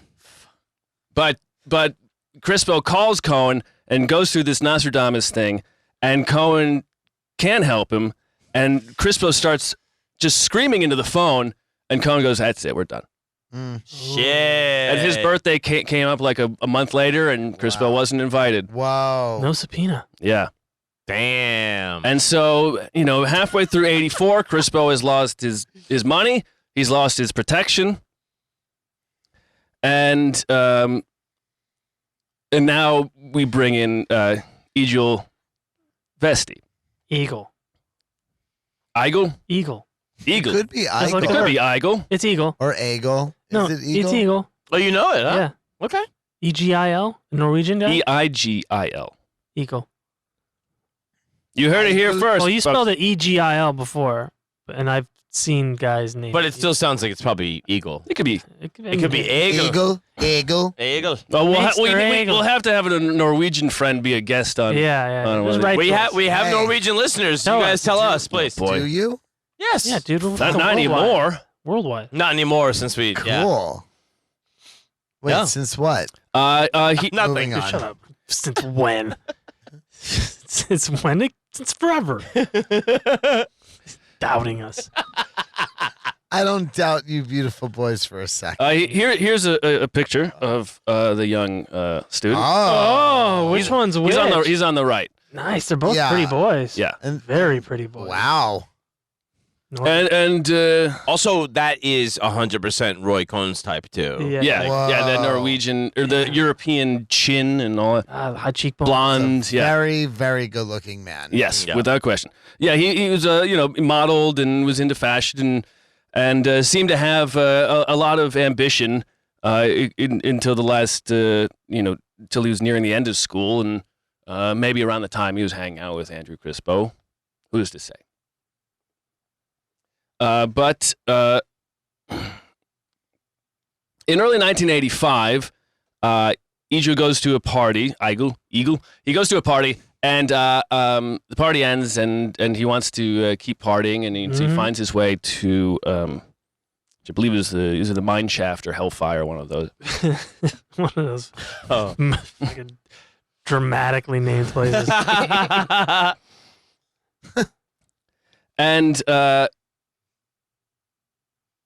And he runs into Andrew. Andrew earlier that night, him and Bernard and Bernard's friend Billy had been to his Hellfire, and they were looking for a manager there, who they had intended to kill. God damn it.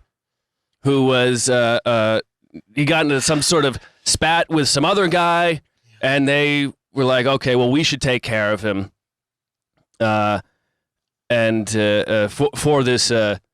For this guy Andrew knows. We'll take care of him. And they try to get him to leave multiple times. Andrew's like, hey, why don't you come back to my place? I got tons of coke and boys. Yeah. And we can have a great time. The guy's like, nah, I'll be here, maybe later. I'll be there later. Maybe later, okay, And so this, goes on for a bit, and he never comes up. And Bernard and Billy leave, and eventually... a bouncer there or a worker there would say that later he saw Andrew leave with Eagle, and Bernard and Billy, they show up, and the general outline of this is taken from Bernard and Billy Mayer's stories, and they show up at Andrew's place, and about 4 or 5 in the morning. And It's too late or too early. And with this guy PJ, who rode on the roof of their Vista Cruiser on the way back from the club, and they arrive at Andrew's place, and Andrew at first he goes like, "Oh, I've got somebody," but then he's like, "All right, why don't you come up?" And they show up, and Igil is he's jacking off on the couch. And he goes, he's like, "What's up, everybody?" He's like, "Who the fuck are?" He goes, "Who the fuck are these guys?"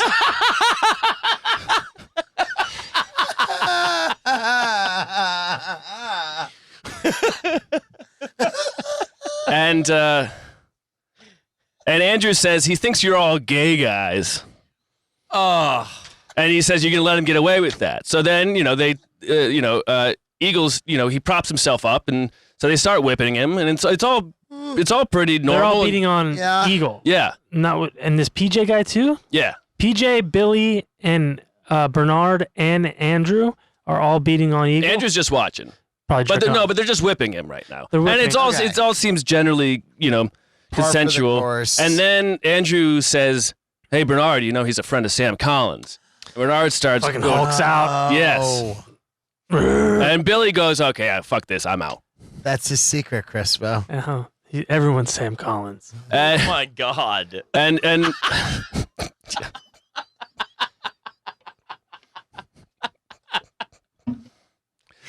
and and Bernard, Billy goes, "Okay, fuck this, I'm out of here." And Bernard's like, "Okay, I'll drive you home." And I'm done beating on this guy. they say, "See you later." God. Um, They say see you later. and so they leave, and then Smell you later, I think.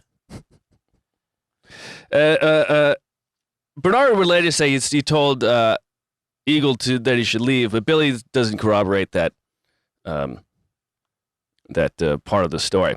Okay. Bernard arrives back around 5:15 in the morning. Eagle's kneeling in the foyer. He's wearing leather hood and he's in handcuffs. And Bernard's, according to Bernard, he says, "This is enough. Fuck this." And he says, "I'm done with this." And then they go to a side room, and Andrew gives him a bunch of coke and says, "Let's really kill him." Shit. Fuck. Oh my god. And so they take the kid and they say, "Hey, we're going for a ride." They And- pick Eagle? Yeah. Okay.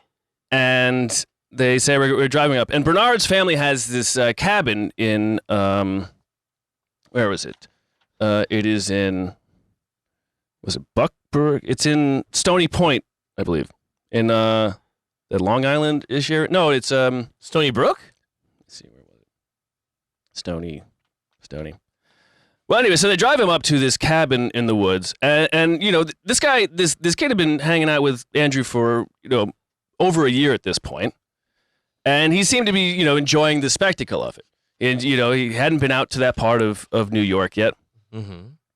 and really was enjoyed the countryside there. Who is this? Billy? No, Eagle. Eagle. Yeah, so now it's just Bernard, Eagle, and Andrew. So after the beating, Oh, boy. Yes, they go to the cabin. they take him for a ride to the And he's cabin. down. Oh, Yeah. boy. Okay, so Yeah. he was down. It's still, he's still living in the excitement of it. okay. Okay. And yes, Stony Point. There's a hamlet in it where the house was, and so they take him up there, and it all seems like a good time, and Buckburg Mountain Road, Tompkins Cove is the hamlet of Stony Point. Okay. Okay. And they go into the house, and they're drinking some wine, and Eagle is being being a little fancy. He has a glass of wine, and he's like, "You want me to drop it?" And they're like, "No," and he's like, "I'm gonna drop it." Always And being a then brat. he drops it, and so Play. and it pisses Bernard off, and he goes, "You guys fuck off," and they go downstairs and they start fooling around and fucking. But Andrew goes to Bernard. He goes, and again, this is all coming from Bernard, but he says, with his hands, he says, "Do you have the gun?" And Bernard jokingly is like, "Yeah, sure."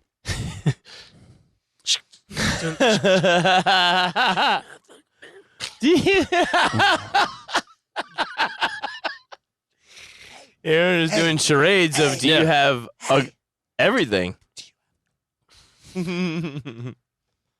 And they come back up, and Andrew's like, "Hey, he wants to suck your dick," and Bernard's like, "You dirty gay guys." It literally Never ends with you gay guys, huh? Oh, it's And he pulls out the gun that he has, and Vesti's like, "Oh, what is that, fake?" And he's like, "No," he shoots off some rounds. oh shit. In the house? No. He stands on the deck and shoots some rounds off. Shit. And then they leave again, and he Bernard gets tired in the house, and he's like, "Hey, I'm gonna go see what I shot," because I don't know if he's joking, but he's like, "I shot a deer. I'm gonna go get it," and he goes down to get it, and they follow with him, and he doesn't find anything, and they see this smokehouse that is on the property. It's from the Revolutionary War times. This old, good place where you smoke some meat and I bet. you keep things fresh. And so, and Andrew says, "Hey, Eagle, tell Bernard what you did to his car." And Eagle says, "I pissed on it." Oh God, Isn't dude. that gay Norwegian Because accent? of that gay. This is like some silly shit. Hey, tell what you this did. guy what you did to his thing. Now he's gonna beat your ass. And Bernard, punches him a bunch of times and storms off, and he comes back and because he wants more coke, and Andrew gives him more coke. Great And idea. at this point, Here you go, big dog. At this point, Eagle with the mask over his head is kneeled on the ground with the dildo in him. Oh, Oh, the 18-inch. Yeah. the big ball shit. And Andrew keeps winding Man. Bernard up, according to Bernard, and Windsock. then Andrew eventually says, "Look, he's ready for it. Do it now." Bernard shoots him. He says, "Once in the head for his life, and once in the neck for his soul." Whoa. God. He gets shot twice in the fucking neck and head. Yeah. Oh my. He's ready for it. God. He falls to the ground. Andrew takes the dildo out. They cut a laceration in his side and fill a glass of wine with his blood. Oh, Shit. And then? Andrew No. drinks it. Bernard said he tried to drink it, but it was too pulpy. No. Ew. Stop. Oh Yeah. shit. I think they cut into something else. Oh, Yeah. God. Shit. And Dude, that's like they don't even talk about that in horror movies. No, no. Fucking pulpy. This sucks. they It's gross. Oh my God. they cut off his clothes, but they can't get rid of his boots. They're stuck to his feet. Andrew says, "Hey, leave the mask on. I've done this before." And then eventually they get some shovels, but the ground is too frozen. It's February. Oh, God. So they bring it to the smokehouse and they burn the No. body. Okay. Oh. And then they leave. Andrew wipes down prints. They leave. On the way home, Andrew touches his Hellfire stamp to Bernard's, who's driving, and says, "We're married now." Oh. Andrew then goes on a coke binge and fucks some boys. Bernard wakes his brother up and tells him, "Just killed a guy." Bernard's brother wakes up and goes, "Yeah, I did too," and falls back asleep. Cool story. Good night. Damn. That was in February. In March, missing posters for Eagle start showing up around New York City. And at some point, either a couple months after that, I believe, maybe in June or so, some kids who live in that Stony Point area go like, "Oh, what's this brick structure? What is this?" And they go in there and they find basically a body completely empty of flesh, except for what's under the mask and the boots. Damn. Oh, it preserved the beautiful No. face. Well, animals had probably eaten some of it, but everything that yes, and so eventually the cops do get there. The mask had completely, not completely, but generally preserved the face. I saw some really gross pictures on Reddit. Oh, Yikes, dude. Oh Don't. my the cops pull out the mask God. like he's beautiful. Welcome to a kingdom where Oh my God. That was an accident. But I'll take that. I thought you were about to go, and here's footage of it now. Yeah, we got the clip. Like, Show the clip. Yeah. Holy Are they introducing shit. this head footage by saying, "Welcome to a kingdom"?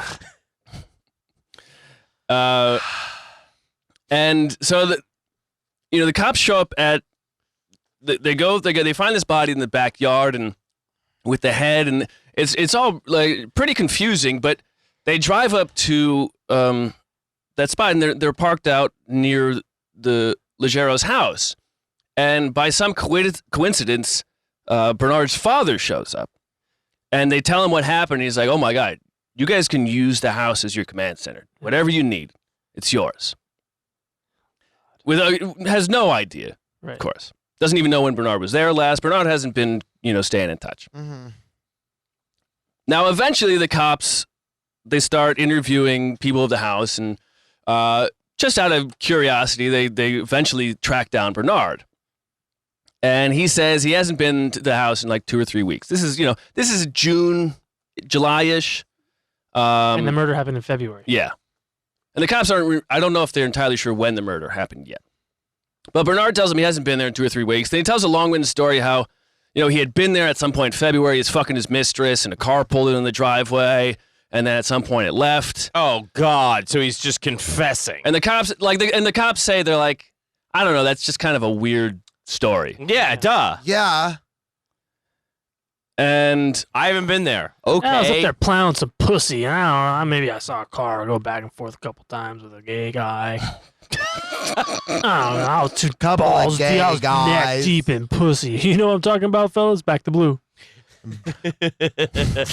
I should also say, after they left the house with the bag of toys, they threw the dildo out of the car window.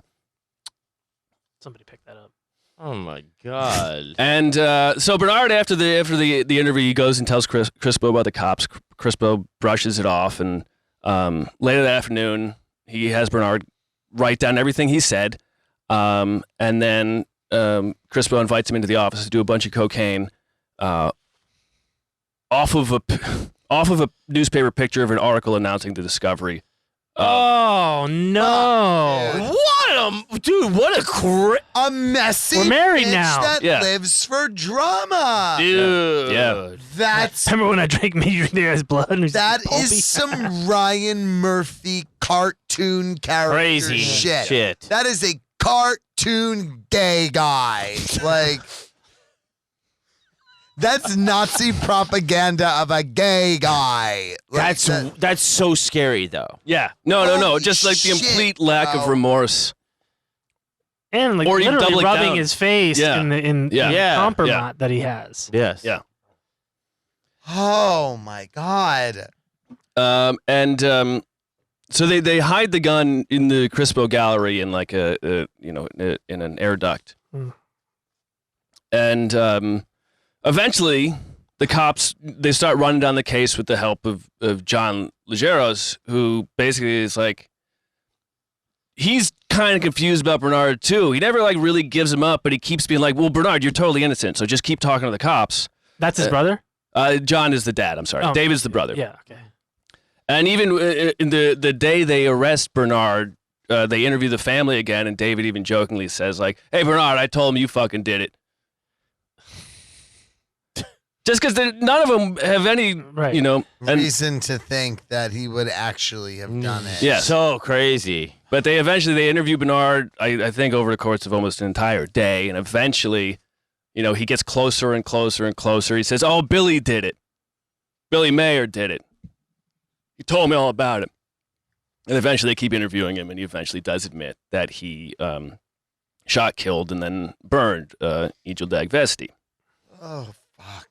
Crispo eventually hears this, and he calls Bernard's father, and he says, it's like 4 a.m. He goes, you gotta come over here. We gotta talk. The dad says no. Eventually, then Andrew calls Bernard's brother David, who shows up and finding Crispo, who's again been on another 4 to 5 day coke thing, and he's someone else described him at this time where he's like, he moves like a fat guy, but he's not fat, but he kind of just like shuffles. He has this weird. He moves like fat guy. A fat guy. A fat gay guy. Well, I think at this point he's just like perpetually bloated. Okay. Shit. Yeah. What a nightmare. Yeah. He's basically Wow. a zombie. He's, yeah. What And Andrew. decked out fat. He really kind of is, because Andrew goes through this whole thing when David comes back. David leaves, and then he comes back later that day, and Andrew's like, I think Bernard's upstairs. Go check. And so David's like, okay. So he runs up there, and Bernard's not there, of course. And Andrew's like, oh, okay, come into the bathroom with me. And he turns on the water, and he's like, I have Bernard's marijuana plant stashed in our gallery. saying, Right. we have the gun here. Right. I don't know if that will help. He's trying to figure out. He's constantly going, Bernard did it, but I don't know what happened. Mm-hmm. But I stashed the gun for him because I'm such a good guy. Right. Oh God. Right. Fuck. Layers, Fuck, dude. But also just you're insane on drugs. Yeah.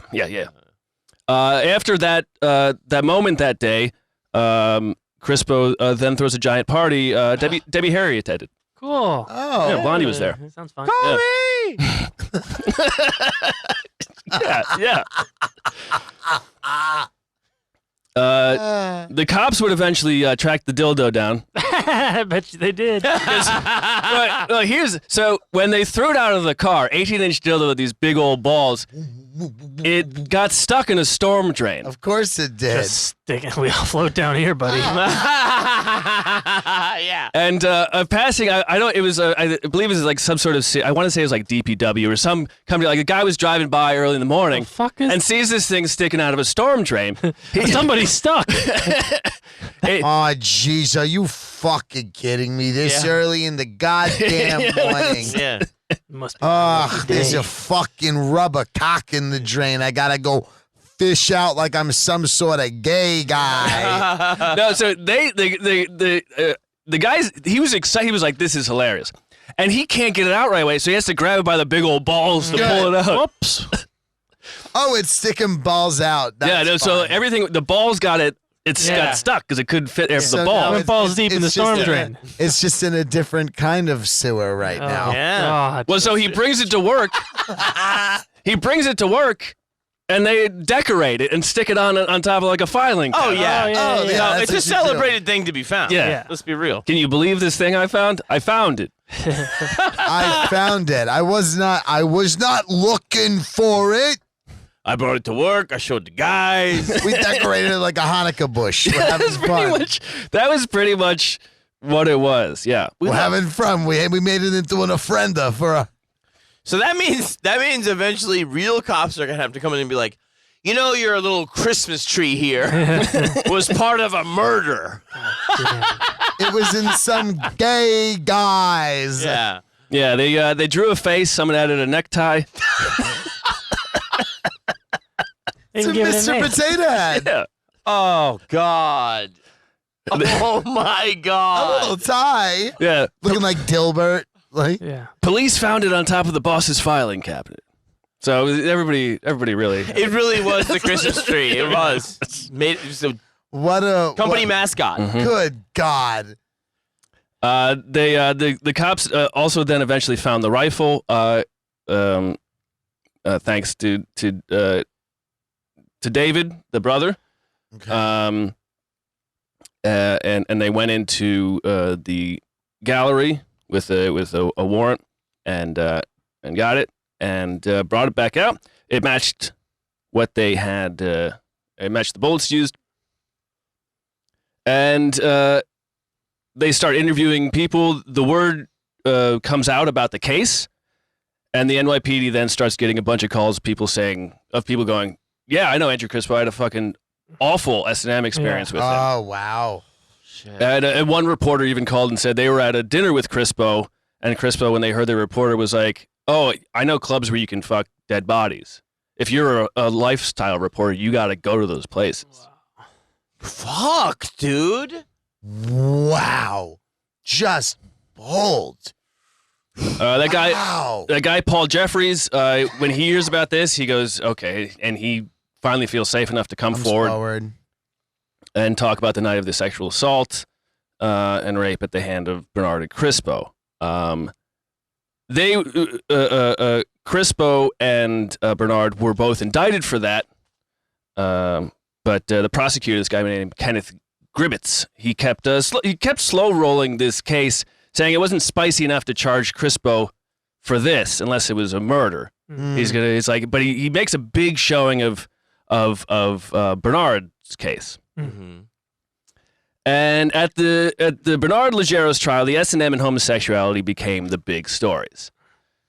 And even Bernard's brother going like, he's not gay. I don't know if he did it, but he's not gay. So a lot of it just kind of Wow. the S&M, the killing kind of almost fell to the back burner. Yeah, right.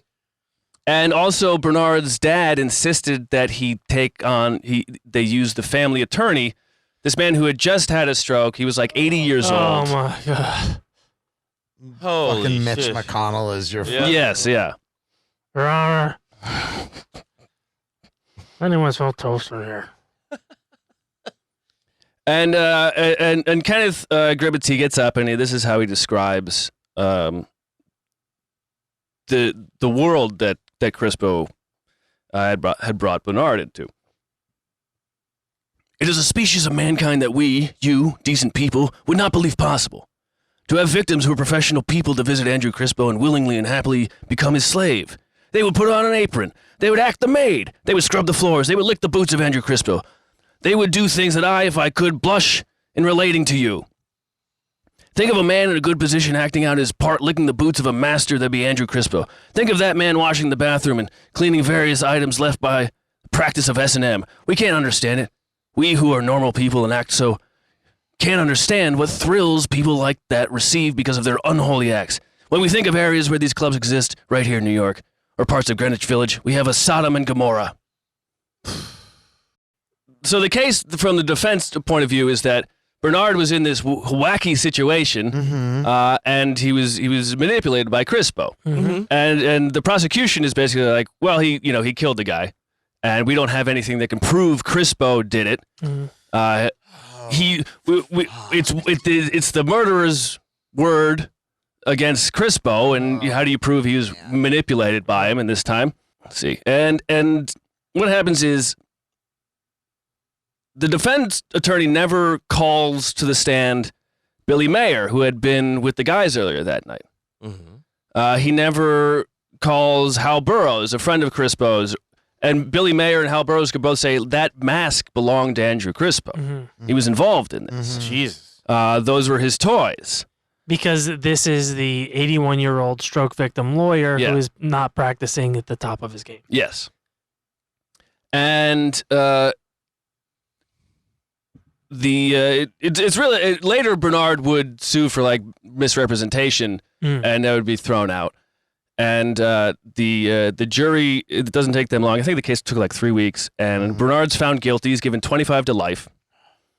A month later, Andrew Crispo pleads guilty to tax fraud. He's sentenced to 7 years. No, fuck, dude. The Rockland DA, Kenneth Gribbets, Rockland was the area where all that happened. He never brought Andrew Crispo to trial for the murder of Eagle Dagvesti. Damn. He kept saying he wanted a slam dunk, and it wasn't enough.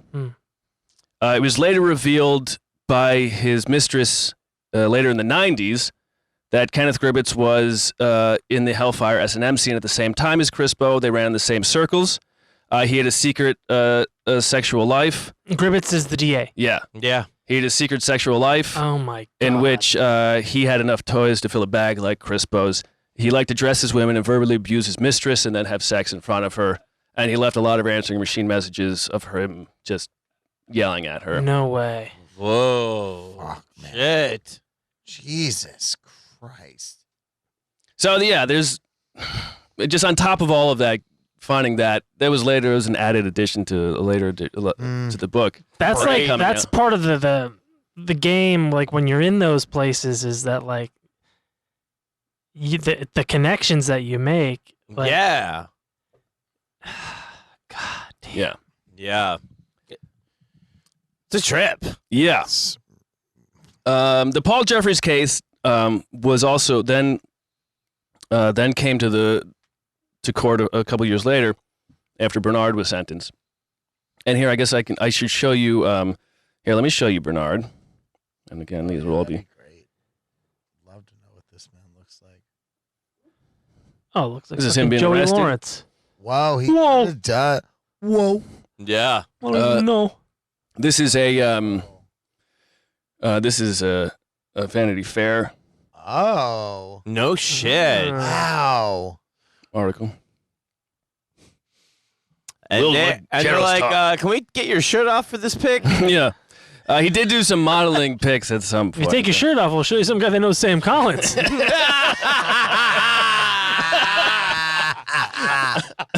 Yeah. Whatever you say, Chief. Here we go. Here's the Daily News article about the case. The death mask case. Yes, that became the name for it because of the mask here. If you look at my book here. UN exec son, 23, God. facing trial tomorrow in orgy slaying of a Norwegian fashion student. Yeah. And I'll add this picture to the Patreon of the mask, My but it's on the God, front of the dude. book. That's the one. Mhm. Fuck, dude. Yeah, Kenneth Gribbett's like to when he would have press conferences, he'd like to wave it around, Oh God. and they're like the cops are going like, you can't, that's evidence. You can't. Yeah, just, chill out. Yeah. What the fuck are you doing? Yeah. That's definitely a gimp mask. Yeah, classic get Ooh. mask, zipper Classic. mouth, There's and definitely everything. a picture of the burned body here. Oh no. Want to see Oh, it? Yeah. yeah, I do. Shit. And a mask on it. That's a Whoa. high quality mask to withstand that temperature. Yeah. Well, Andrew said he was. Stop doing an ad. This episode is sponsored by Trump's Kingdom. AdamandEve.com. I want to be conflict of Oh interest my with Gimp Mask God. Emporium. Took over the That's- lease at Trump's castle. That's fucking Brutal. upsetting. Yeah, that is. Yeah. Yeah, it's Oh pretty my brutal. God. It's like fucking some Oh man, I'm gonna have really, really Comic fucked book shit. dreams. It's tonight. rough. Yeah, it is. Yeah, It's no, rough. that's I'm fine. gonna have fucked dreams tonight. Yeah, if you really wanted to see it, you could. There's a Reddit thread of pictures. Here's a picture of Andrew going to jail for tax fraud. ugh, You fucking piece of shit. What if he's just like getting led by them and he goes, "Be pretty cool if you guys started beating the shit out of me." What would happen if I kicked you guys in the nuts and ran? Would you catch What me? if I told you I was a friend to Sam Collins? You guys wouldn't believe this.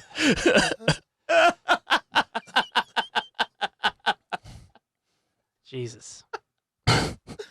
Oh no. So we get to the Paul Jeffries case. That one is still on.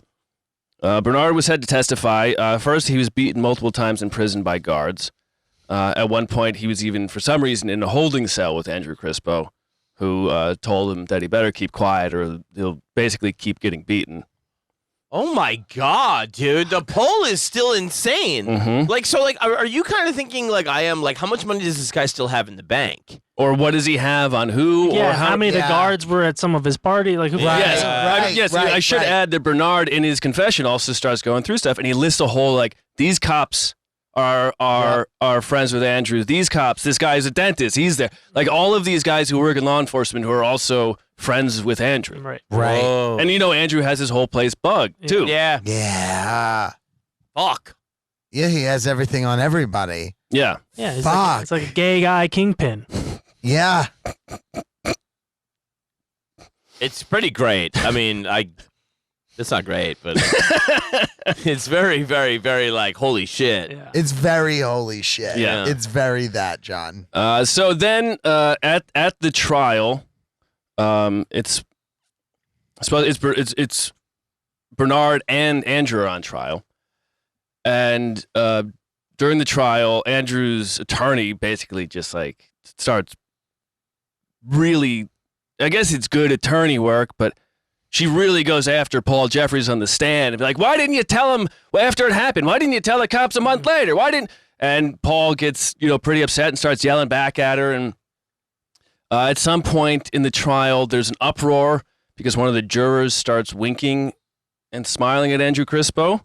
Oh. The other jurors tell the judge that they don't think this guy can be trusted. At one point, he threatens to harm another juror.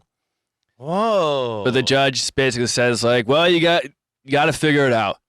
These are your peers. Yeah. Oh my God. Oh my God, dude. And then they find Andrew Crispo not guilty. Shit. Bernard was Oh. given 4 more years on top of his 25 years to life sentence. For the Jeffries. Yeah, for the Paul Whoa. Jeffries assault and rape. Damn. A month after the trial ended in July 1989, Andrew Crispo walked free after 3.5 years of his 7-year sentence. A couple of weeks later, his house in Southampton explodes. Holy shit. No one is inside other than his priceless art. He sues the gas company.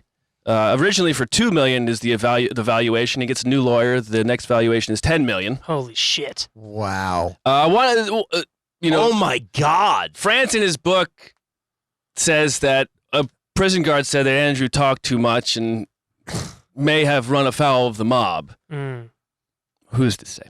He sues the gas company, wins $7 million, which he used to buy back a lot of the art the IRS had sold that they had taken from him. Oh my God. Whoa, dude. He attempts to open another gallery in Charleston, South Carolina. The locals get wind of his history and kind of throw an uproar, kick him out, and he files for bankruptcy. He again makes his way to New York City. He attempts to open the largest sculpture gallery in the world.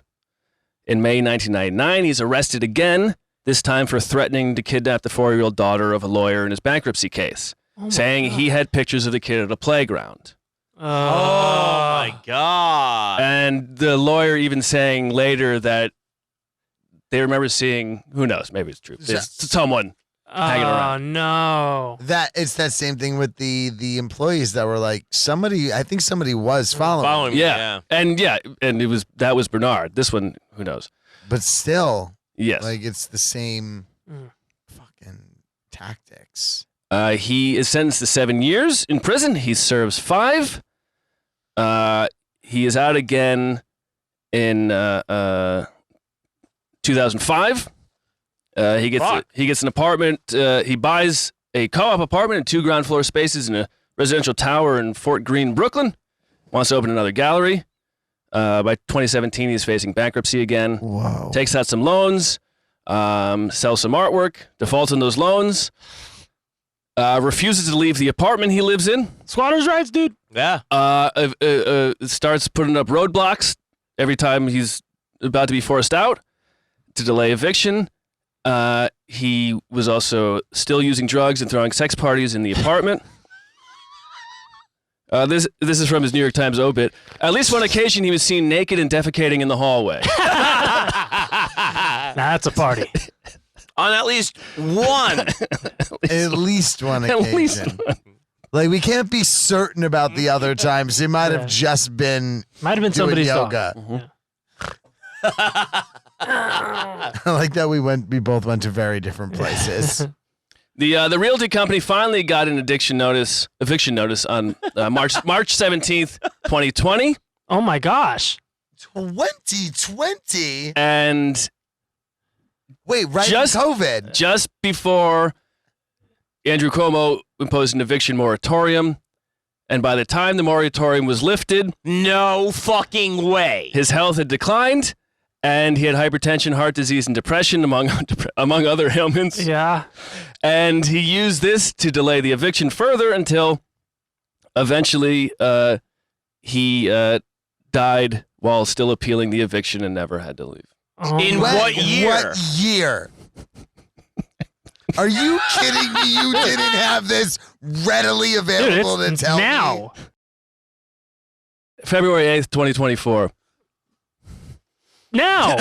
Yeah. Literally this year? Yeah. Dude, fuck this guy. Holy shit, dude. Fuck. Fuck this gay guy. This is expertly profiled. Because you go like, and he got away with it too. How about like the worst guy on earth? That's Matt just goes like, oh yeah, he just died like a couple of days ago. He's like, and he lived for free. And he used to shit in the hallway to show people, fuck you. And I have sex parties and drugs all the time. I'm not paying. I'm not paying. I killed a guy and I'm not paying. Dude, I'm annoyed I didn't write that down, but the tension was also pretty good. That's insane to me that man. you didn't think to Well, it's on the list. that he Jesus just Christ. died. I assumed I had. Can you believe? Because that's something that of course a I guy read doing that much drugs lived that long? That Yeah. long. He was 78. 78. Partying. He was depressed at the end. Yeah. Sure. Good. Sure. Good. Yeah, fucking good. Well, yeah. I mean, like You know, kill a guy, you deserve depression. you're just like living on like bluster and good laws that are meant to protect people better than you, but like you also like are like I got away with everything. Yeah, You he got pretty away much- with pretty much did. everything. He pretty much did, yeah. You're like you're depressed. Everything You're like that yeah, well you shit in mattered. the hallway.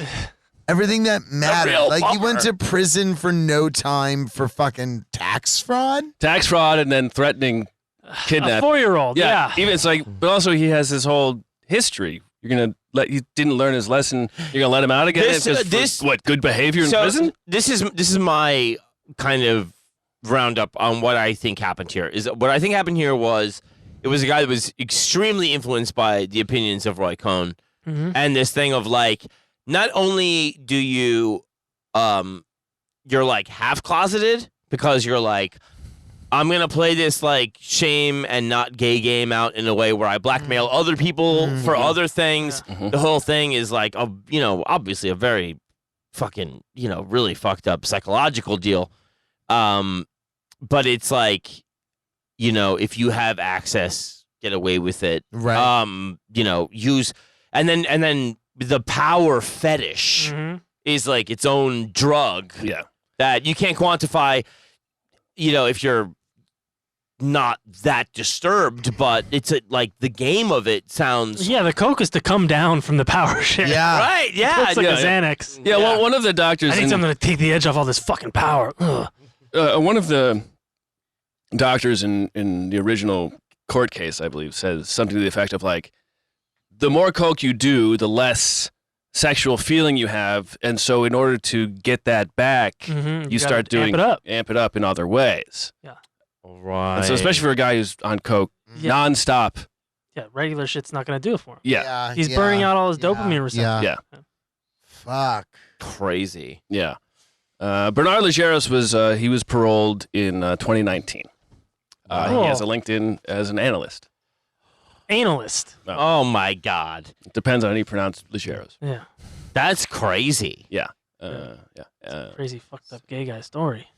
He did get out in time to be there when his father passed. Oh. But yes, I can't believe I didn't write the fucking. Yeah. Well, because I literally saw this from a post of someone going, "This is a crazy obit," and that was like that was like it's April now. That was a month ago, Yeah.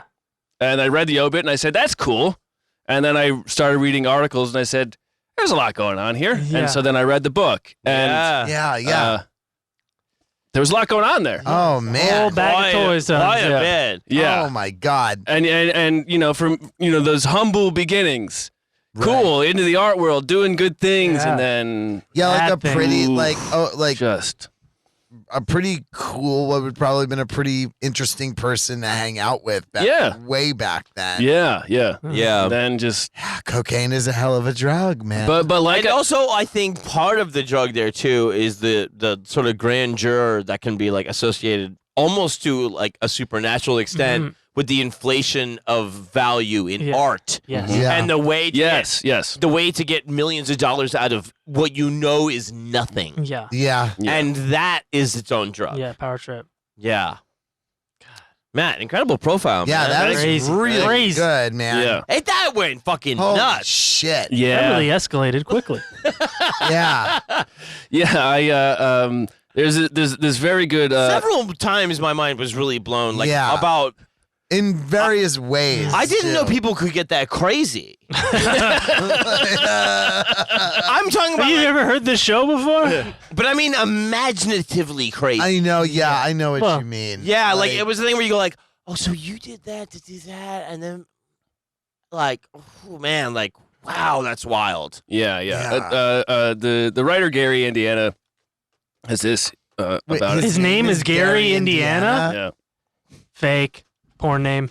Gay Yeah, guy. that's a gay cool porn guy. name. That is a cool porn name. Gary, Indiana. Actually, yeah, for sure. He says about this. He says, "I don't shock, frankly, but one of the most surpassingly ugly things that ever happened in the art world was that Andrew Crispo got off with no charges for the murder of Eagle Dagvesti. Like Al Capone, this creep was charged with tax evasion instead and served only 3 years in prison. When his house in the Hamptons blew up, which many saw as a puny sort of retribution, he collected over $8 million from Long Island Lighting. Yeah. As far as I'm concerned, most of the art world should be in jail for money laundering. Yep. But it's a quotidian sort of crime. Crispo's thing was actual murder. Yeah. Yes. Yeah. And yeah, I mean, God, man, this like, It's that stuff about like the modern era where like stuff like the Jinx comes out yeah. and you realize like there's guys. Oh, there's that new there's Jinx part chapter 2 that just came out. I haven't fucked with it yet, so I don't know enough. I haven't seen it yet either. But I mean, there is a thing where it's like now the spread of information is like finally getting to places Yeah. of like real intrigue that we were not supposed to know. Yeah, about. that level of shit. I mean, you know, people were asking about the book, and it's like, this is honestly, if all the profiles are done, this was the hardest thing to actually read. Yeah. The things they did to Paul Jeffries and stuff, you go like, you're still head in the toilet now? Yeah. Like, you don't even care. And that's why, you know, in my intro, I'm saying, like, I don't think Andrew Crispo, I think he just defined his own reality. That Yeah. he didn't care whether people believe this or that. He goes, well, I believe this, so it's true. We live in a simulation, man. yeah. So maybe let's end on a light note. What would your porn name be? Come on, we came up with it. Taking the reins of the show here, Joe. I know, What would yeah. it be? No, I need to have a laugh. We have right so now. many. We come up with so many porn names on the show. Well, I mean, in the traditional sense of like that. What is it? The name of your first pet in the street you grew up on. Popcorn Glendale? That's kind of fun. I kind of love that. That's kind of a drag name. Yeah, I like yeah. Popcorn Glendale. That's fun. What about you? Mine would probably be Gay guy. well, I think John Boy is just a great. John Boy is a Yeah. good one, yeah. I think you could dine out on that in any Yeah. career. Yeah. They'd be like, "Oh, was John Boy Wait, coming?" but in the pet street formula, Pet, what is it? Your first your pet? first pet and the street you grew up on, or like the first street you grew up on if you moved around a lot. It would be Juno Nimitz. Nice. Juno Nimitz. Oh, yeah, isn't that a Wes Yeah. Anderson character? Yeah. Yeah. Yes. Moose Altivo. And that's our show. Holy right. shit. There we go. For the record, mine would be Sylvester Elwood. Oh, Hey, that's a pretty fucking good. good Right? one. That's a pretty good one, right? Anytime you can say Sylvester, it's the Yeah. best. Yeah, Sly Elwood. Yeah. Ugh. Sly Elwood. All right. Matt, gay profile. Thank you. Gay profile. Yeah. Gay profile. Yeah, very gay profile. Good I job. said great profile. You 100% Matt gay profile, Yeah, which is true. Yeah. which is true. Thank you. It was a gay profile, and it was great. Thank you. And Joe Kaye, I want to thank you for being here. Oh my God! Thank you for inviting me to talk about this faggot. All right. I want to say goodnight. I love you. My name is John Fahey. I'm Aaron Pita. Never so. I'm Joe Kaye. Good night, everybody. We love you. Bye.